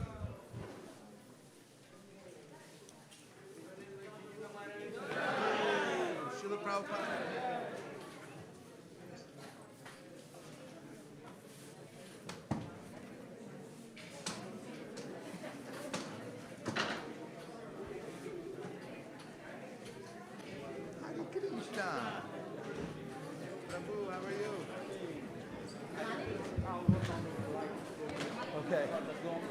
Oh, thank you very much. Thank you. He just called me last night. He said, okay, He did. want some light? I said, okay, which one do you want? Spotlight or just the lighting and this new color changing or what? Yeah. Thank you. I think this. Yeah.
Hare Hare. We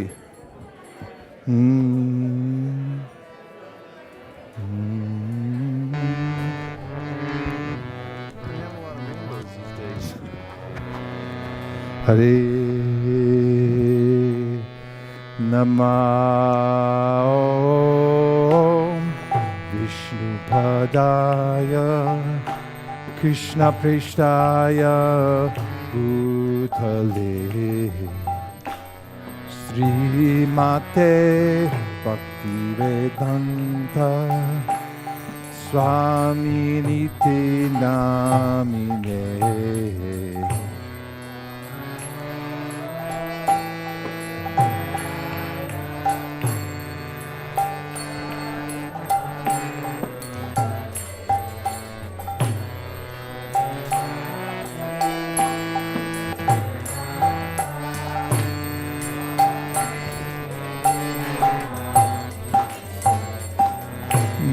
Namaste Saraswate Deve Gauravani Pracharine Nirvishesha Shriyavari Paschatya Deshatarine.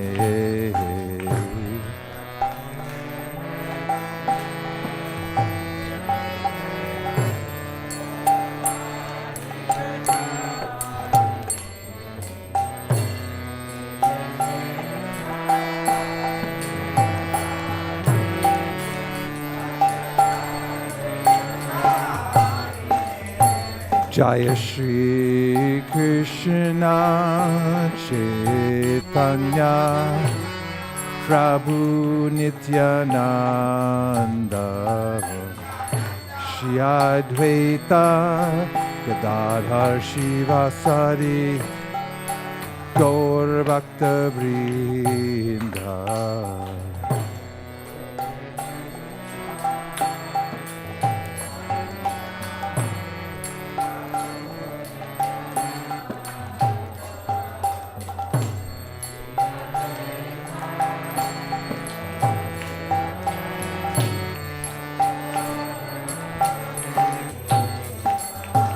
Jai Shri Krishna Chaitanya Prabhu Nityananda Shri Advaita Gadadhar Shivasari Gaur Bhakta Vrinda.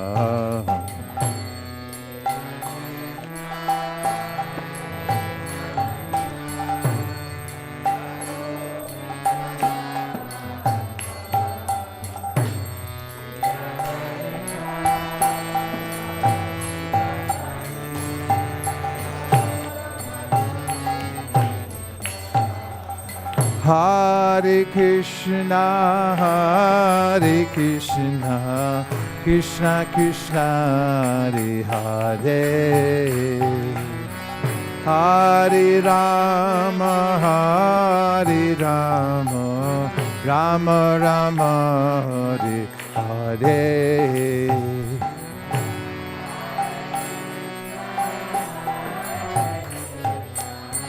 Krishna Krishna,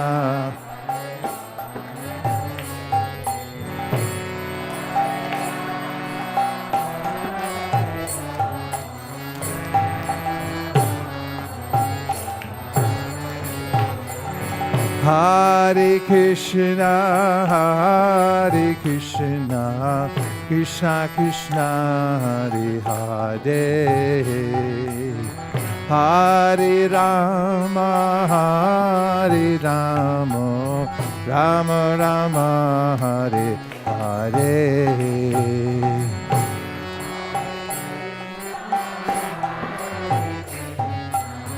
Krishna Krishna,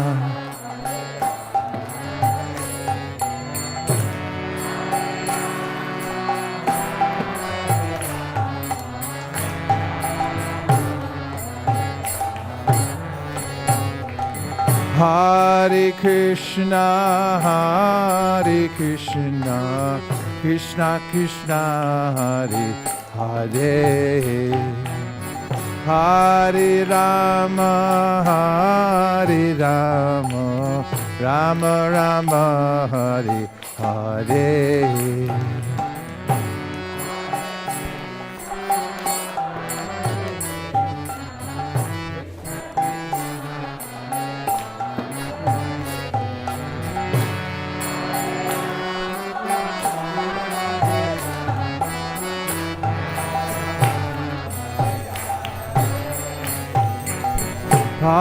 Hare Krishna,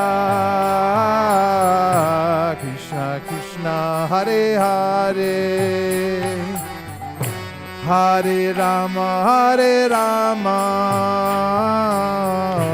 Rama Rama, Hare Hare.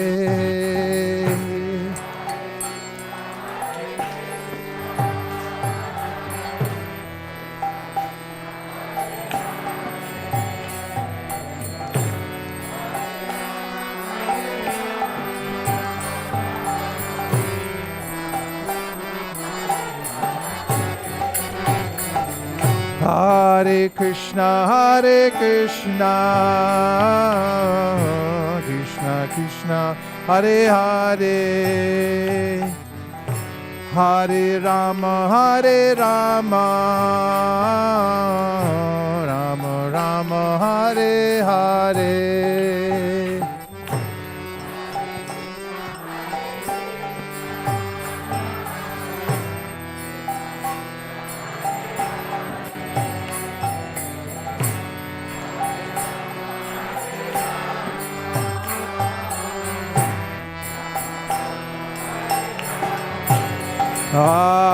Hare Krishna, Krishna Krishna, Hare Hare, Hare Rama, Rama Rama, Hare Hare.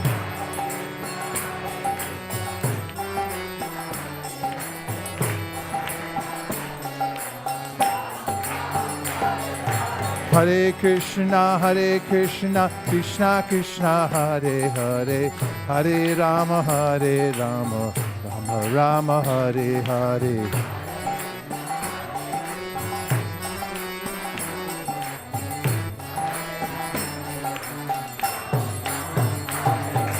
Hare Krishna, Krishna Krishna, Hare Hare, Hare Rama, Rama Rama, Hare Hare.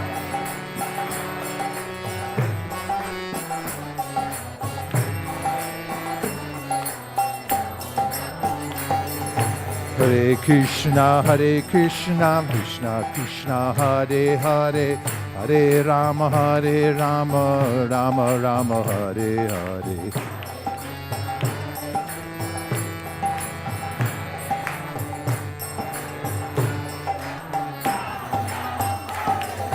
Hare Krishna, Krishna Krishna, Hare Hare, Hare Rama, Rama Rama, Hare Hare.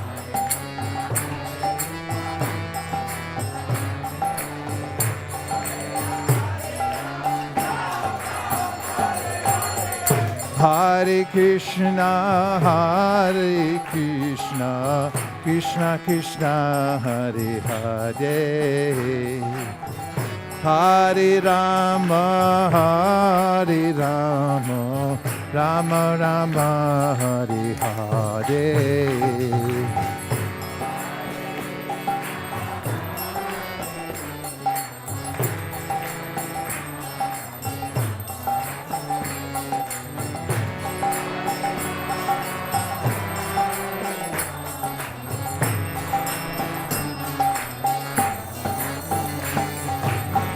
Hare Krishna, Krishna Krishna, Hare Hare, Hare Rama, Rama Rama, Hare Hare.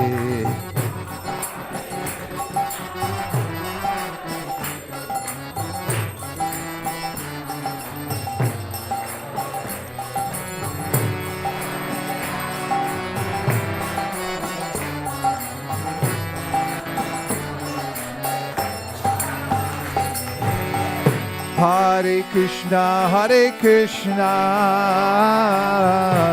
Krishna Krishna, Hare Hare, Hare Rama, Rama Rama, Hare Hare.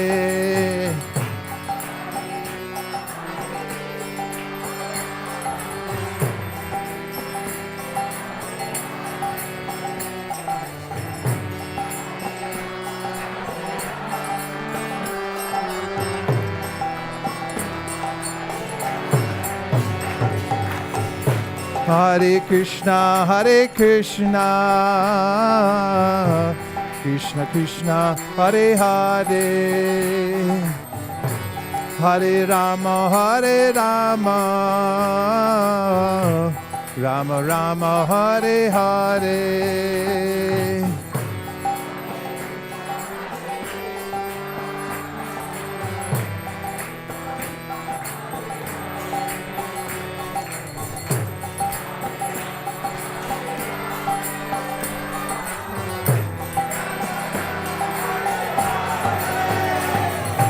Hare Krishna, Krishna Krishna, Hare Hare, Hare Rama, Rama Rama, Hare Hare.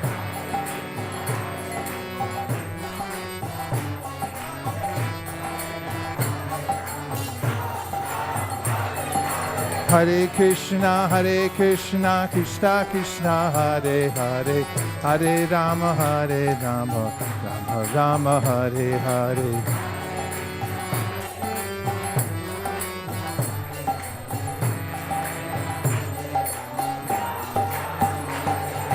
Hare Krishna, Krishna Krishna, Hare Hare, Hare Rama, Rama Rama, Hare Hare.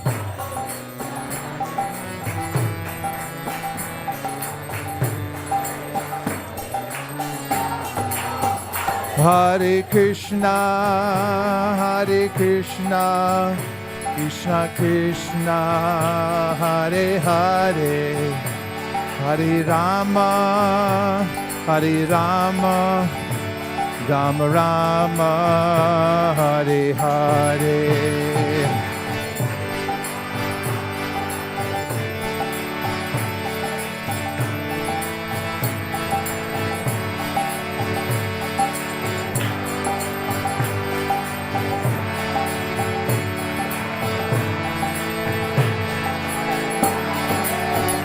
Hare Krishna, Krishna Krishna, Hare Hare, Hare Rama, Rama Rama, Hare Hare.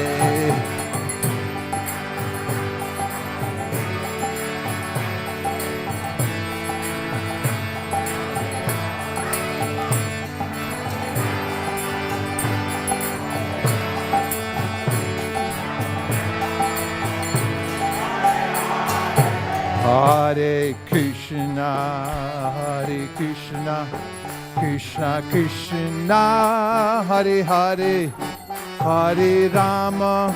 Hare Rama, Rama Rama, Hare Hare.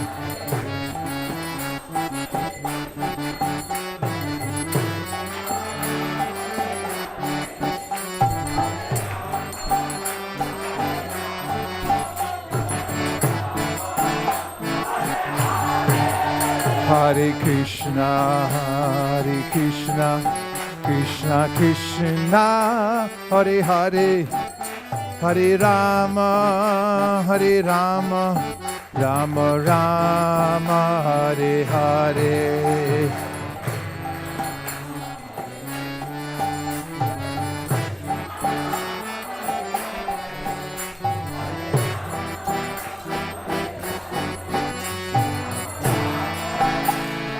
Govinda Jaya Jaya, Gopala Jaya Jaya, Govinda Jaya Jaya, Gopala Jaya Jaya, Radha Ramana Hari Govinda Jaya Jaya,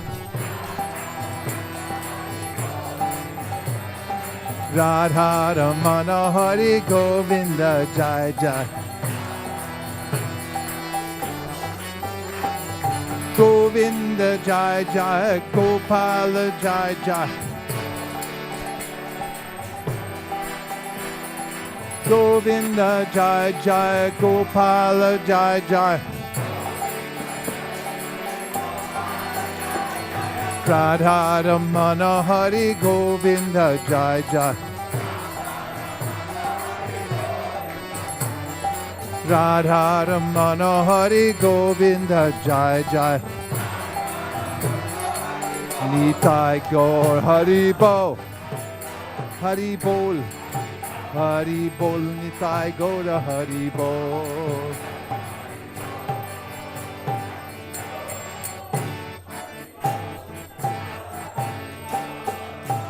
Hare Krishna, Hare Krishna, Krishna Krishna, Hare Hare, Hare Rama, Hare Rama, Rama Rama, Hare Hare.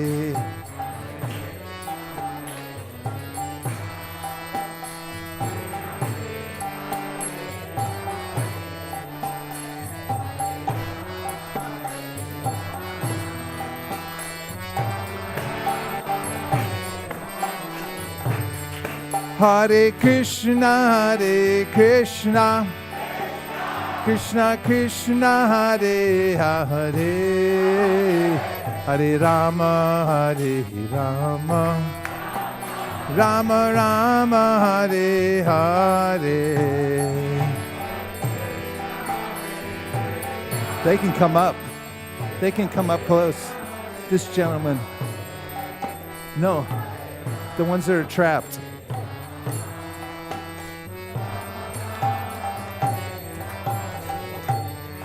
Hare Krishna, Hare Krishna, Krishna Krishna, Hare Hare, Hare Rama, Hare Rama, Rama Rama, Hare Hare.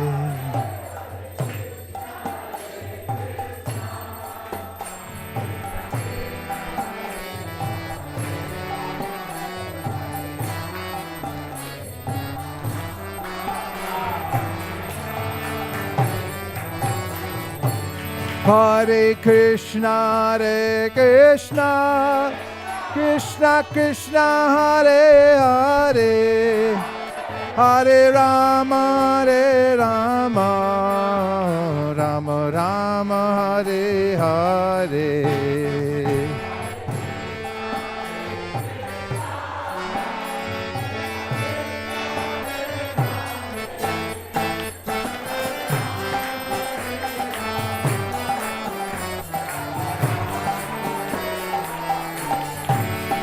Hare Krishna, Hare Krishna, Krishna Krishna, Hare Hare, Hare Rama, Hare Rama, Rama Rama, Hare Hare.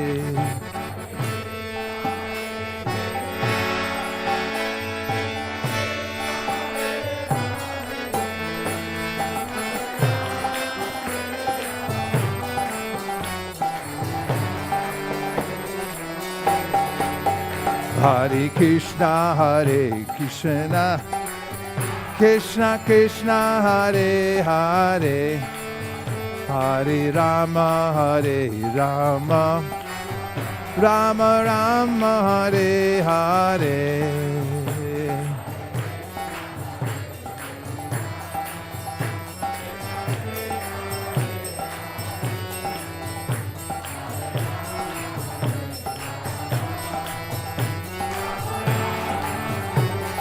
Hare Krishna, Hare Krishna, Krishna Krishna, Hare Hare, Hare Rama, Hare Rama, Rama Rama, Hare Hare.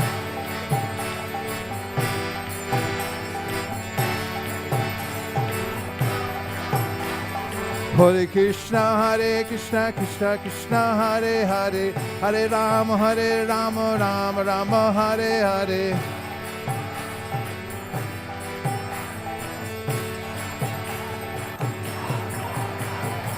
Hare Krishna, Hare Krishna, Krishna Krishna, Hare Hare, Hare Rama, Hare Rama, Rama Rama, Hare Hare.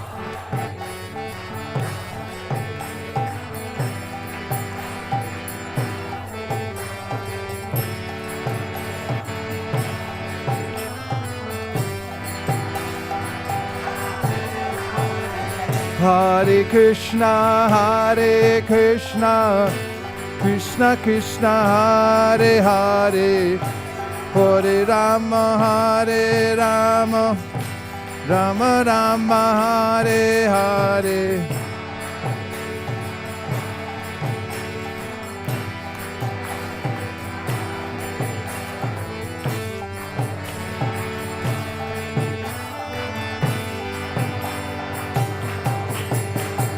Hare Krishna, Krishna Krishna, Hare Hare, Hare Rama, Rama Rama, Hare Hare.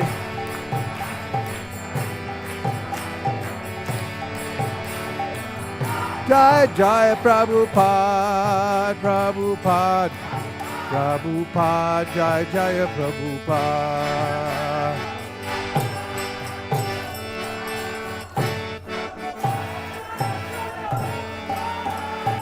Jai Gaur Premanande. Jai Om Vishnupad Paramahamsa Privrajakacarya Stotarasdashi Shimad Abhay Charana Ravinda Bhaktivedanta Sai Maharaj Srila Prabhupada Ki Jai. Jai Om Vishnupad Paramahamsa Privrajakacarya Stotarasdashi Shimad Srila Bhaktisiddhanta Saraswati Gosai Maharaj Ki Jai. Ananta Koti Vaishnavini Ki Jai. Namacharya Srila Haridas Thakur Ki Jai. Prem se kaho Shri Krishna Chaitanya Prabhu Nityananda Sri Advaita Gadadhara Shivas Hari Gaur Bhakta Vrinda Ki Jai. Sri Sri Radha Krishna Gokopinath Shamakund Radhakund Giri Govardhan Ki Jai. Sri Vrindavan Dham Ki Jai. Shri Mayapur Navaditam Ki Jai. Shri Jagannath Puri Dham Ki Jai. Tulsi Devi Bhakti Devi Ki Jai. Sambheda Bhakti Vrinda Ki Jai. All glories to assembled devotees. All glories to assembled devotees. All glories to assembled devotees. Gaur Premanande.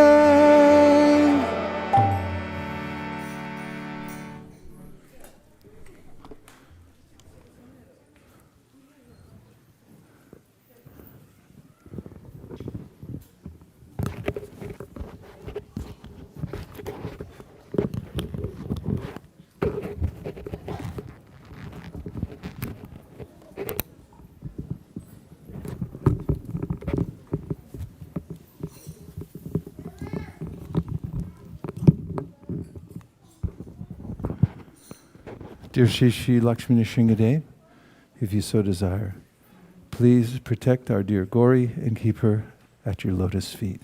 Thank you for considering our request. Hare Krishna.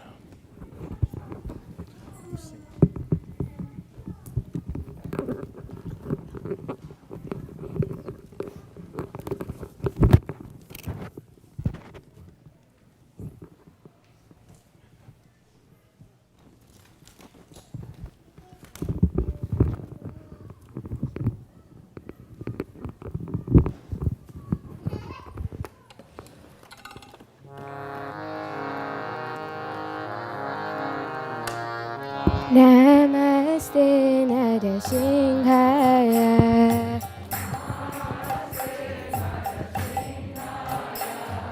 Namaste Narasimhaya. Praladadadayine. Praladadadayine.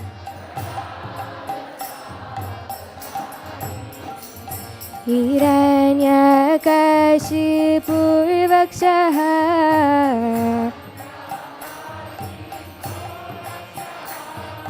Hiranyakashipurvakshaha.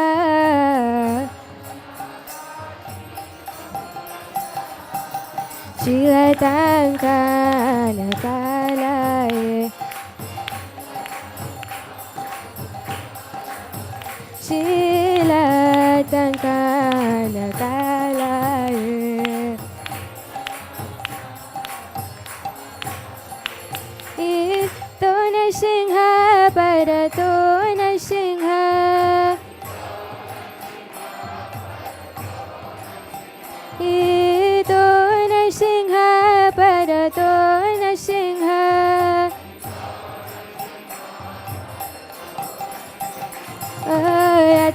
yato yami tato nashinga.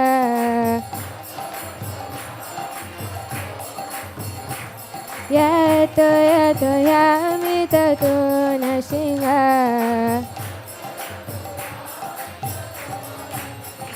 Bahe nashinga, hridaye nashinga.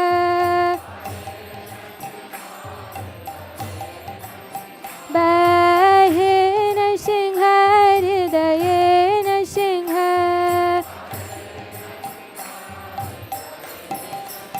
Anara shinga madim sharana prapade.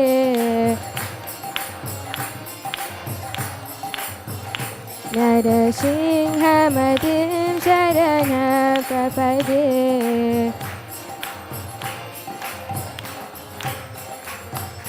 Pavakara kamalavadhi naka abhuta singha dalita hiranyakashipu tanubringa. Keshavadita Narahari Rupa Jai Jagadisha Hare. Jai Jagadisha Hare. Jai Jagadisha Hare.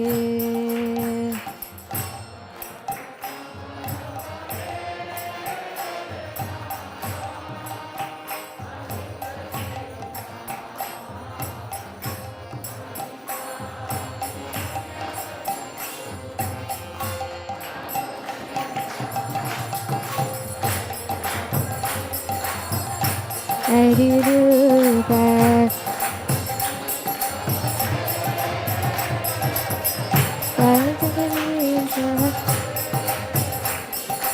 Jaya Jagadisha Hare. Keshavadita Narahari Rupa Jaya Jagadisha Hare. Jaya Jagadisha Hare. Jaya Jagadisha Hare.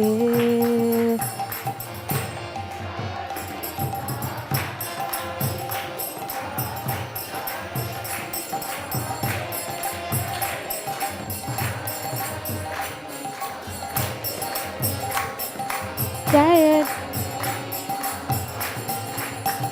Jaya Nrsimhadev Jaya Nrsimhadev Jaya Nrsimhadev Jaya Nrsimhadev.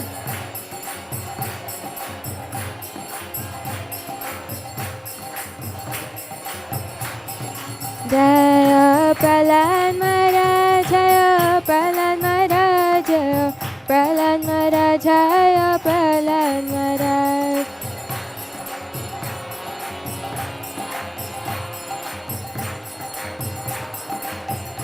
Jaya Jaya Prabhupada Prabhupada Prabhupada Jaya Jaya Prabhupada.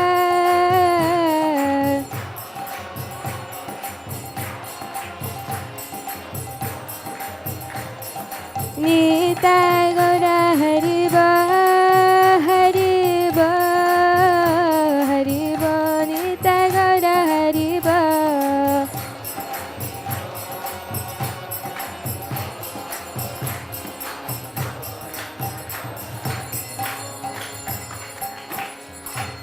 Shri Nrsimhadev Bhagwan ki, Bhakta Shrimani Prahlad Maharaj ki, Srila Prabhupada ki, Jai Gaur Premanande.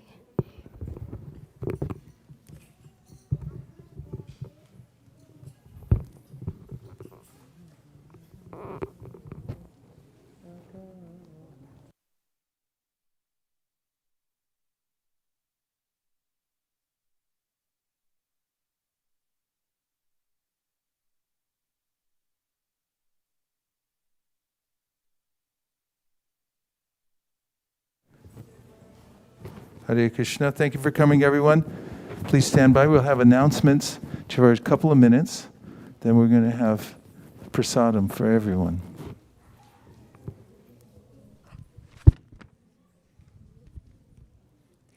Hare Krishna. Welcome everyone to ISKCON of Silicon Valley. We'd like to thank everyone who came in today in person, as well as those who were attending online. So can I get a round of applause? Haribo!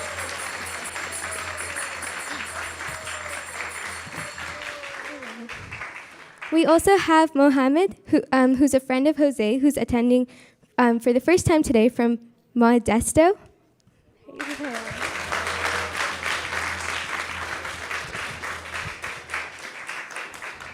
And if anyone is attending for the first time today, could you please raise your hands? Oh, there's a lot of newcomers. What is your name? Andrew? Mohammed. Yes. Oh, Neil from ISKCON, Michigan. Haribo!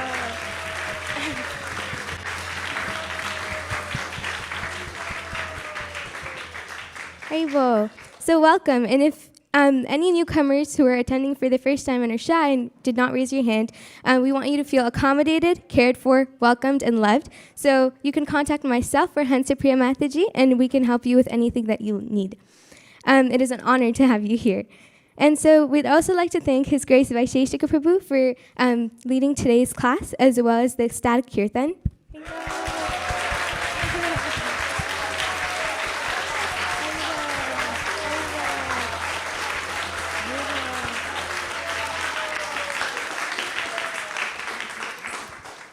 And today's feast is being sponsored by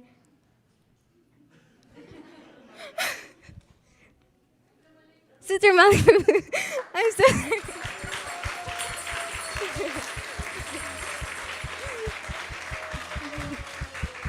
I'm so sorry, Prabhu. I completely forgot your name for a second, but I know you. I know you well. And Prabhu is sponsoring the feast on behalf of his mother's birthday and also his father's Shraddha ceremony that happened last week. So thank you, Prabhu.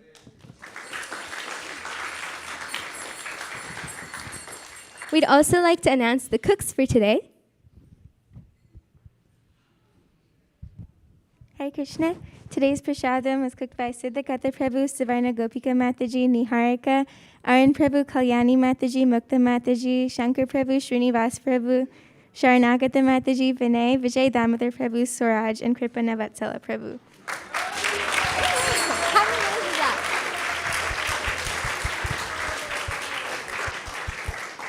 Thank you, Avantika, and I'd like to say that Avantika gets the names just a couple minutes before Kirtan and memorizes them all. So great job. We also have Raseshwari Mataji giving us a small announcement about Sunday school today. Hare Krishna, everyone.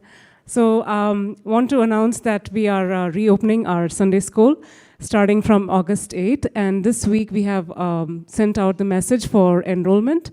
And this is for children from 0 all the way up till 17 years. We have a lot of groups. So if you're interested to enroll your children, please do so. The last date for enrollment is July 31st. Thank you. Thank you.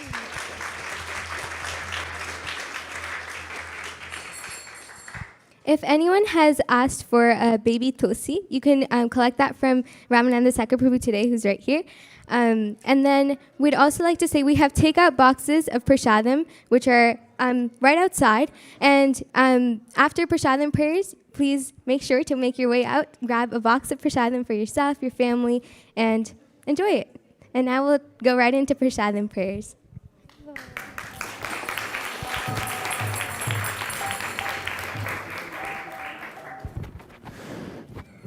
This is a poem written in Bengali. You don't have to read the Bengali. We're going to break it down a little bit. But it's talking about, it was written by Bhaktivinoda Thakur, one of the great acharyas or teachers in the line of Lord Krishna coming through Sri Caitanya Mahaprabhu.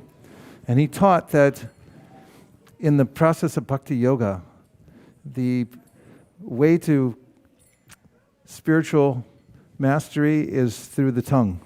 If you control the tongue, then you can control all the other senses. This actually comes from a famous verse from the Padma Purana that says, Atashi Krishna namadi nabhaved grayamindriye sevan mukhi jivhado swayameva spuratyada. If you serve Krishna with your tongue, then he'll naturally reveal himself. Otherwise, with your blunt material senses, you can never see Krishna or God, but he can reveal himself. So one of the beloved ways of the devotees to worship Krishna is with the tongue. And how? By eating food that has been specifically cooked with love and devotion and offered to him. And then it's called prasad, or the special favor of the Lord. Who knew you could become self-realized by eating tasty dishes prepared with love and devotion? So that's what this song is about. And then just afterwards, we have a couple of verses from the Srimad Bhagavatam and elsewhere that glorify the different incarnations of the Lord, and we'll sing them all together. Sharidat vijajao jyotendriya tahika jibe pele vishaya sagade dharma dedi bhayati lobo muesu durmati take jeta katita samsare Krishna Bodha doyamoy Gori Vare Jihvajay Shaprasad Annadilo Bhai Shayanamrita Pao Radha Krishna Guna Gao Preme Dako Shri Chaitanya Nihita Preme Dako Shri Chaitanya Nihita Mahaprasade Govinde Rama Brahmani Vaishnave Kalpa Punya Vatam Rajan Vishvasuna Vijayat Prasade Sarva Dukhanam Hanirasyo Pajayate Prasana Chetaso Yashu Buddhiparya Bhatishtate Tvayopa Bhukta Shrakkanda Vasulankara Charchita Utishta Bojino Dasas Tavamayam Jagemahi Bhagavad Shri Mahaprasadaki Barhapedam Natavaravaphu Karnayo Karnikaram Vibradvasa Kanaka Visham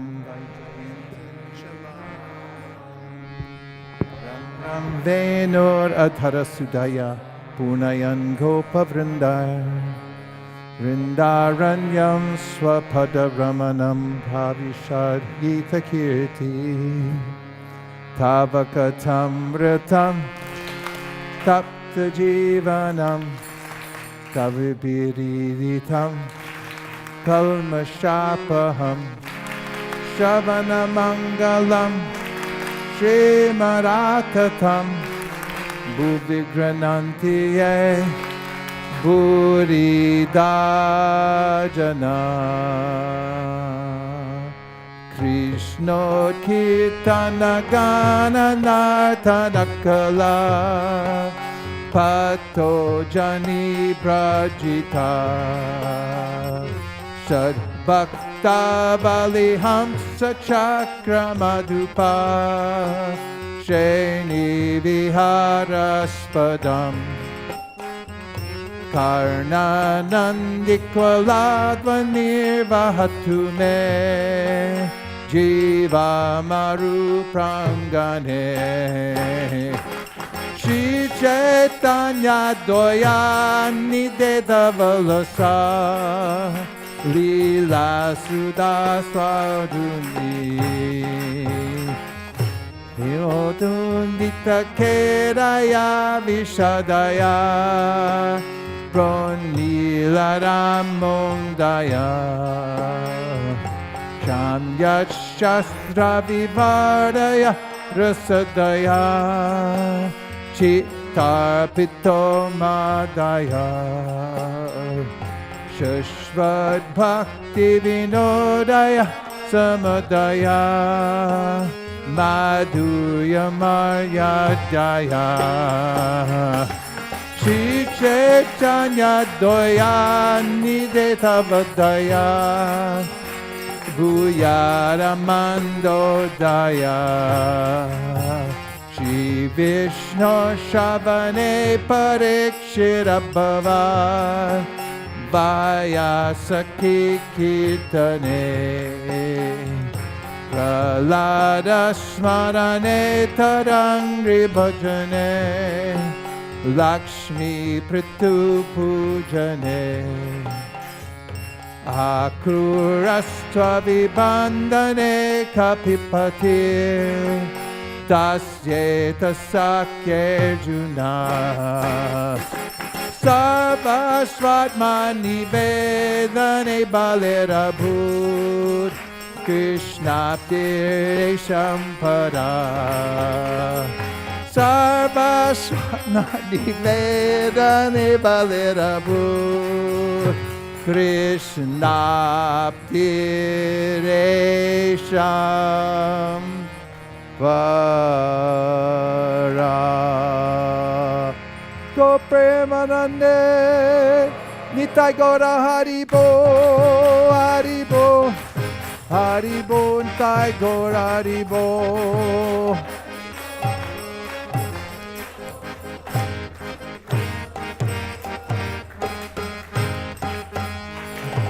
Please come take prasadam. Haribo. Thank you very much for coming, everybody. Hare Krishna.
Hare Krishna, Hare Krishna,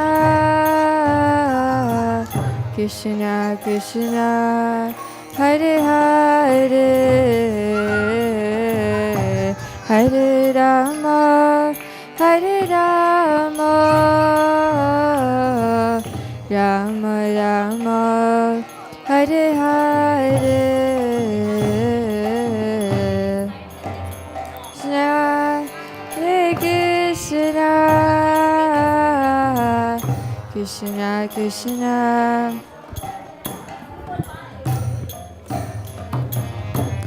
Hare Rama, Hare Rama, Rama Rama, Hare Hare, Hare Krishna, Hare Krishna, Krishna Krishna, Hare Hare, Hare Rama, Hare Rama, Rama Rama, Hare Hare.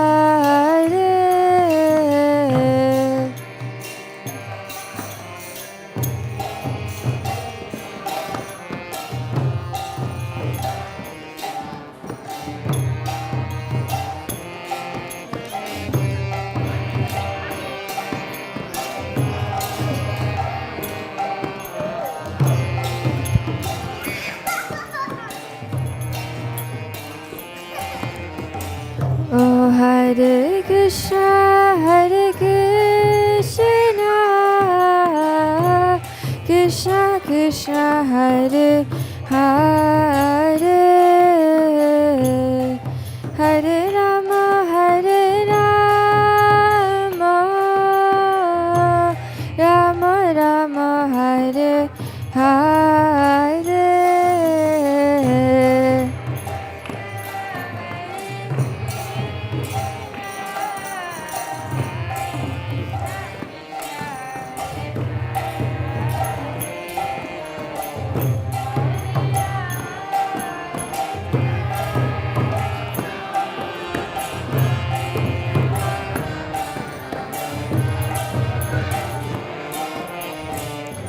Hare Krishna, Hare Krishna,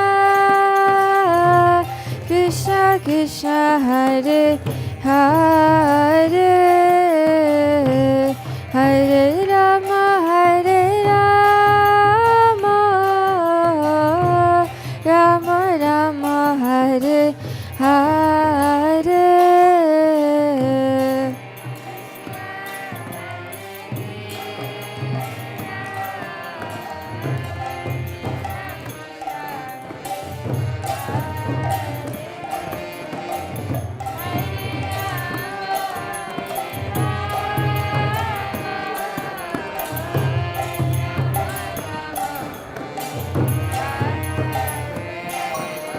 Hare Krishna, Hare Krishna, Krishna Krishna, Hare Hare, Hare Rama, Hare Rama, Rama Rama, Hare Hare.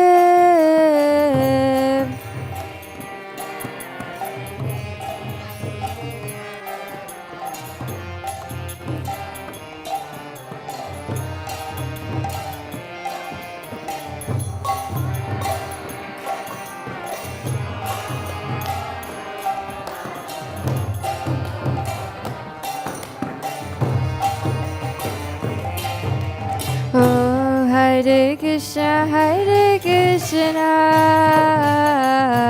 Krishna Krishna, Hare Hare, Hare Rama, Hare Rama, Rama Rama, Hare Hare.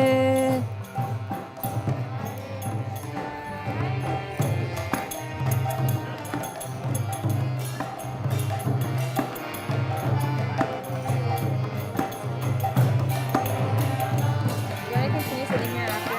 Or do you class just say after.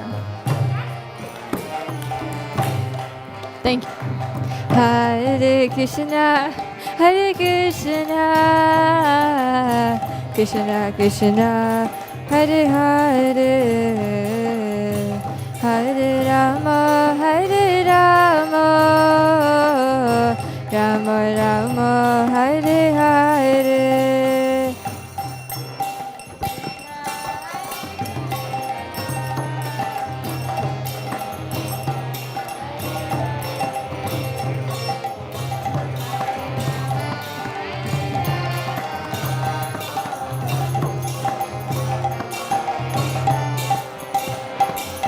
Hare Krishna, Hare Krishna, Krishna Krishna, Hare Hare, Hare Rama, Hare Rama, Rama Rama, Hare Hare. Can there be?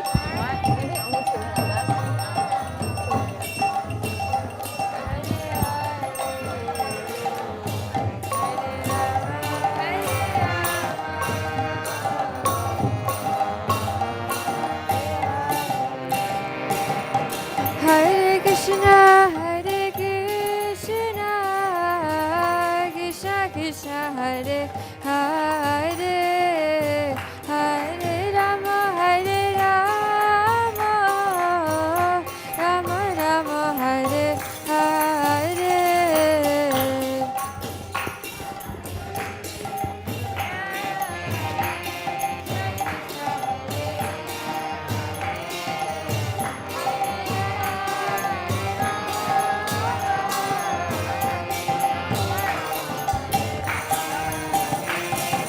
Oh, Hare Krishna, Hare Krishna, Krishna Krishna, Hare Hare, Hare Rama, Hare Rama, Rama Rama, Hare Hare.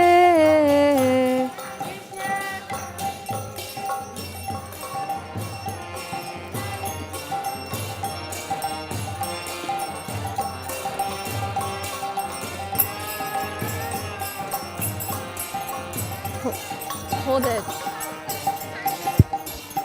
Hare Krishna, Hare Krishna, Krishna Krishna, Hare Hare, Hare Rama, Hare Rama, Rama Rama, Hare Hare.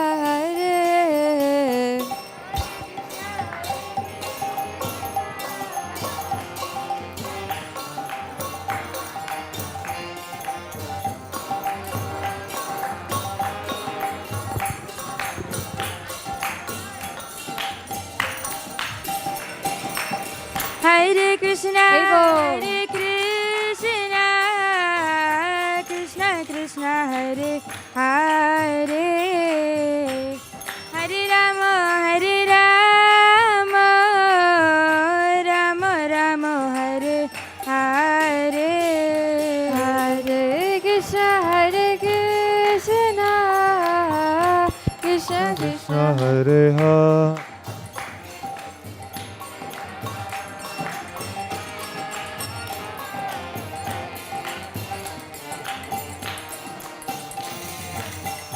Hare Krishna, Hare Krishna, Krishna Krishna, Hare Hare, Hare Rama, Hare Rama, Rama Rama, Hare Hare. Hare Krishna, Hare Krishna, Krishna Krishna, Hare Hare, Hare Rama, Hare Rama, Rama Rama, Hare Hare. Oh. I thought it was. Hare Krishna, Krishna, Hare Hare, Hare Rama, Hare Rama, Rama Rama, Hare Hare.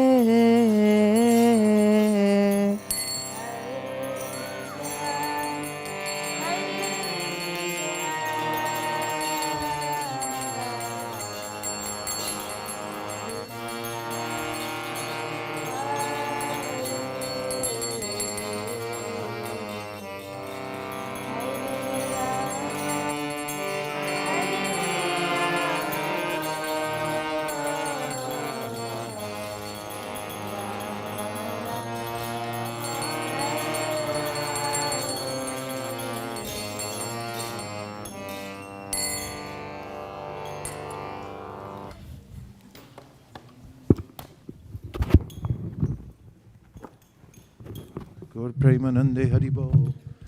Shivatsa, could you get a book stand and the part of the Chaitanya Charitamrita from Ramananda Roy and Sri Chaitanya Mahaprabhu where we left off last time?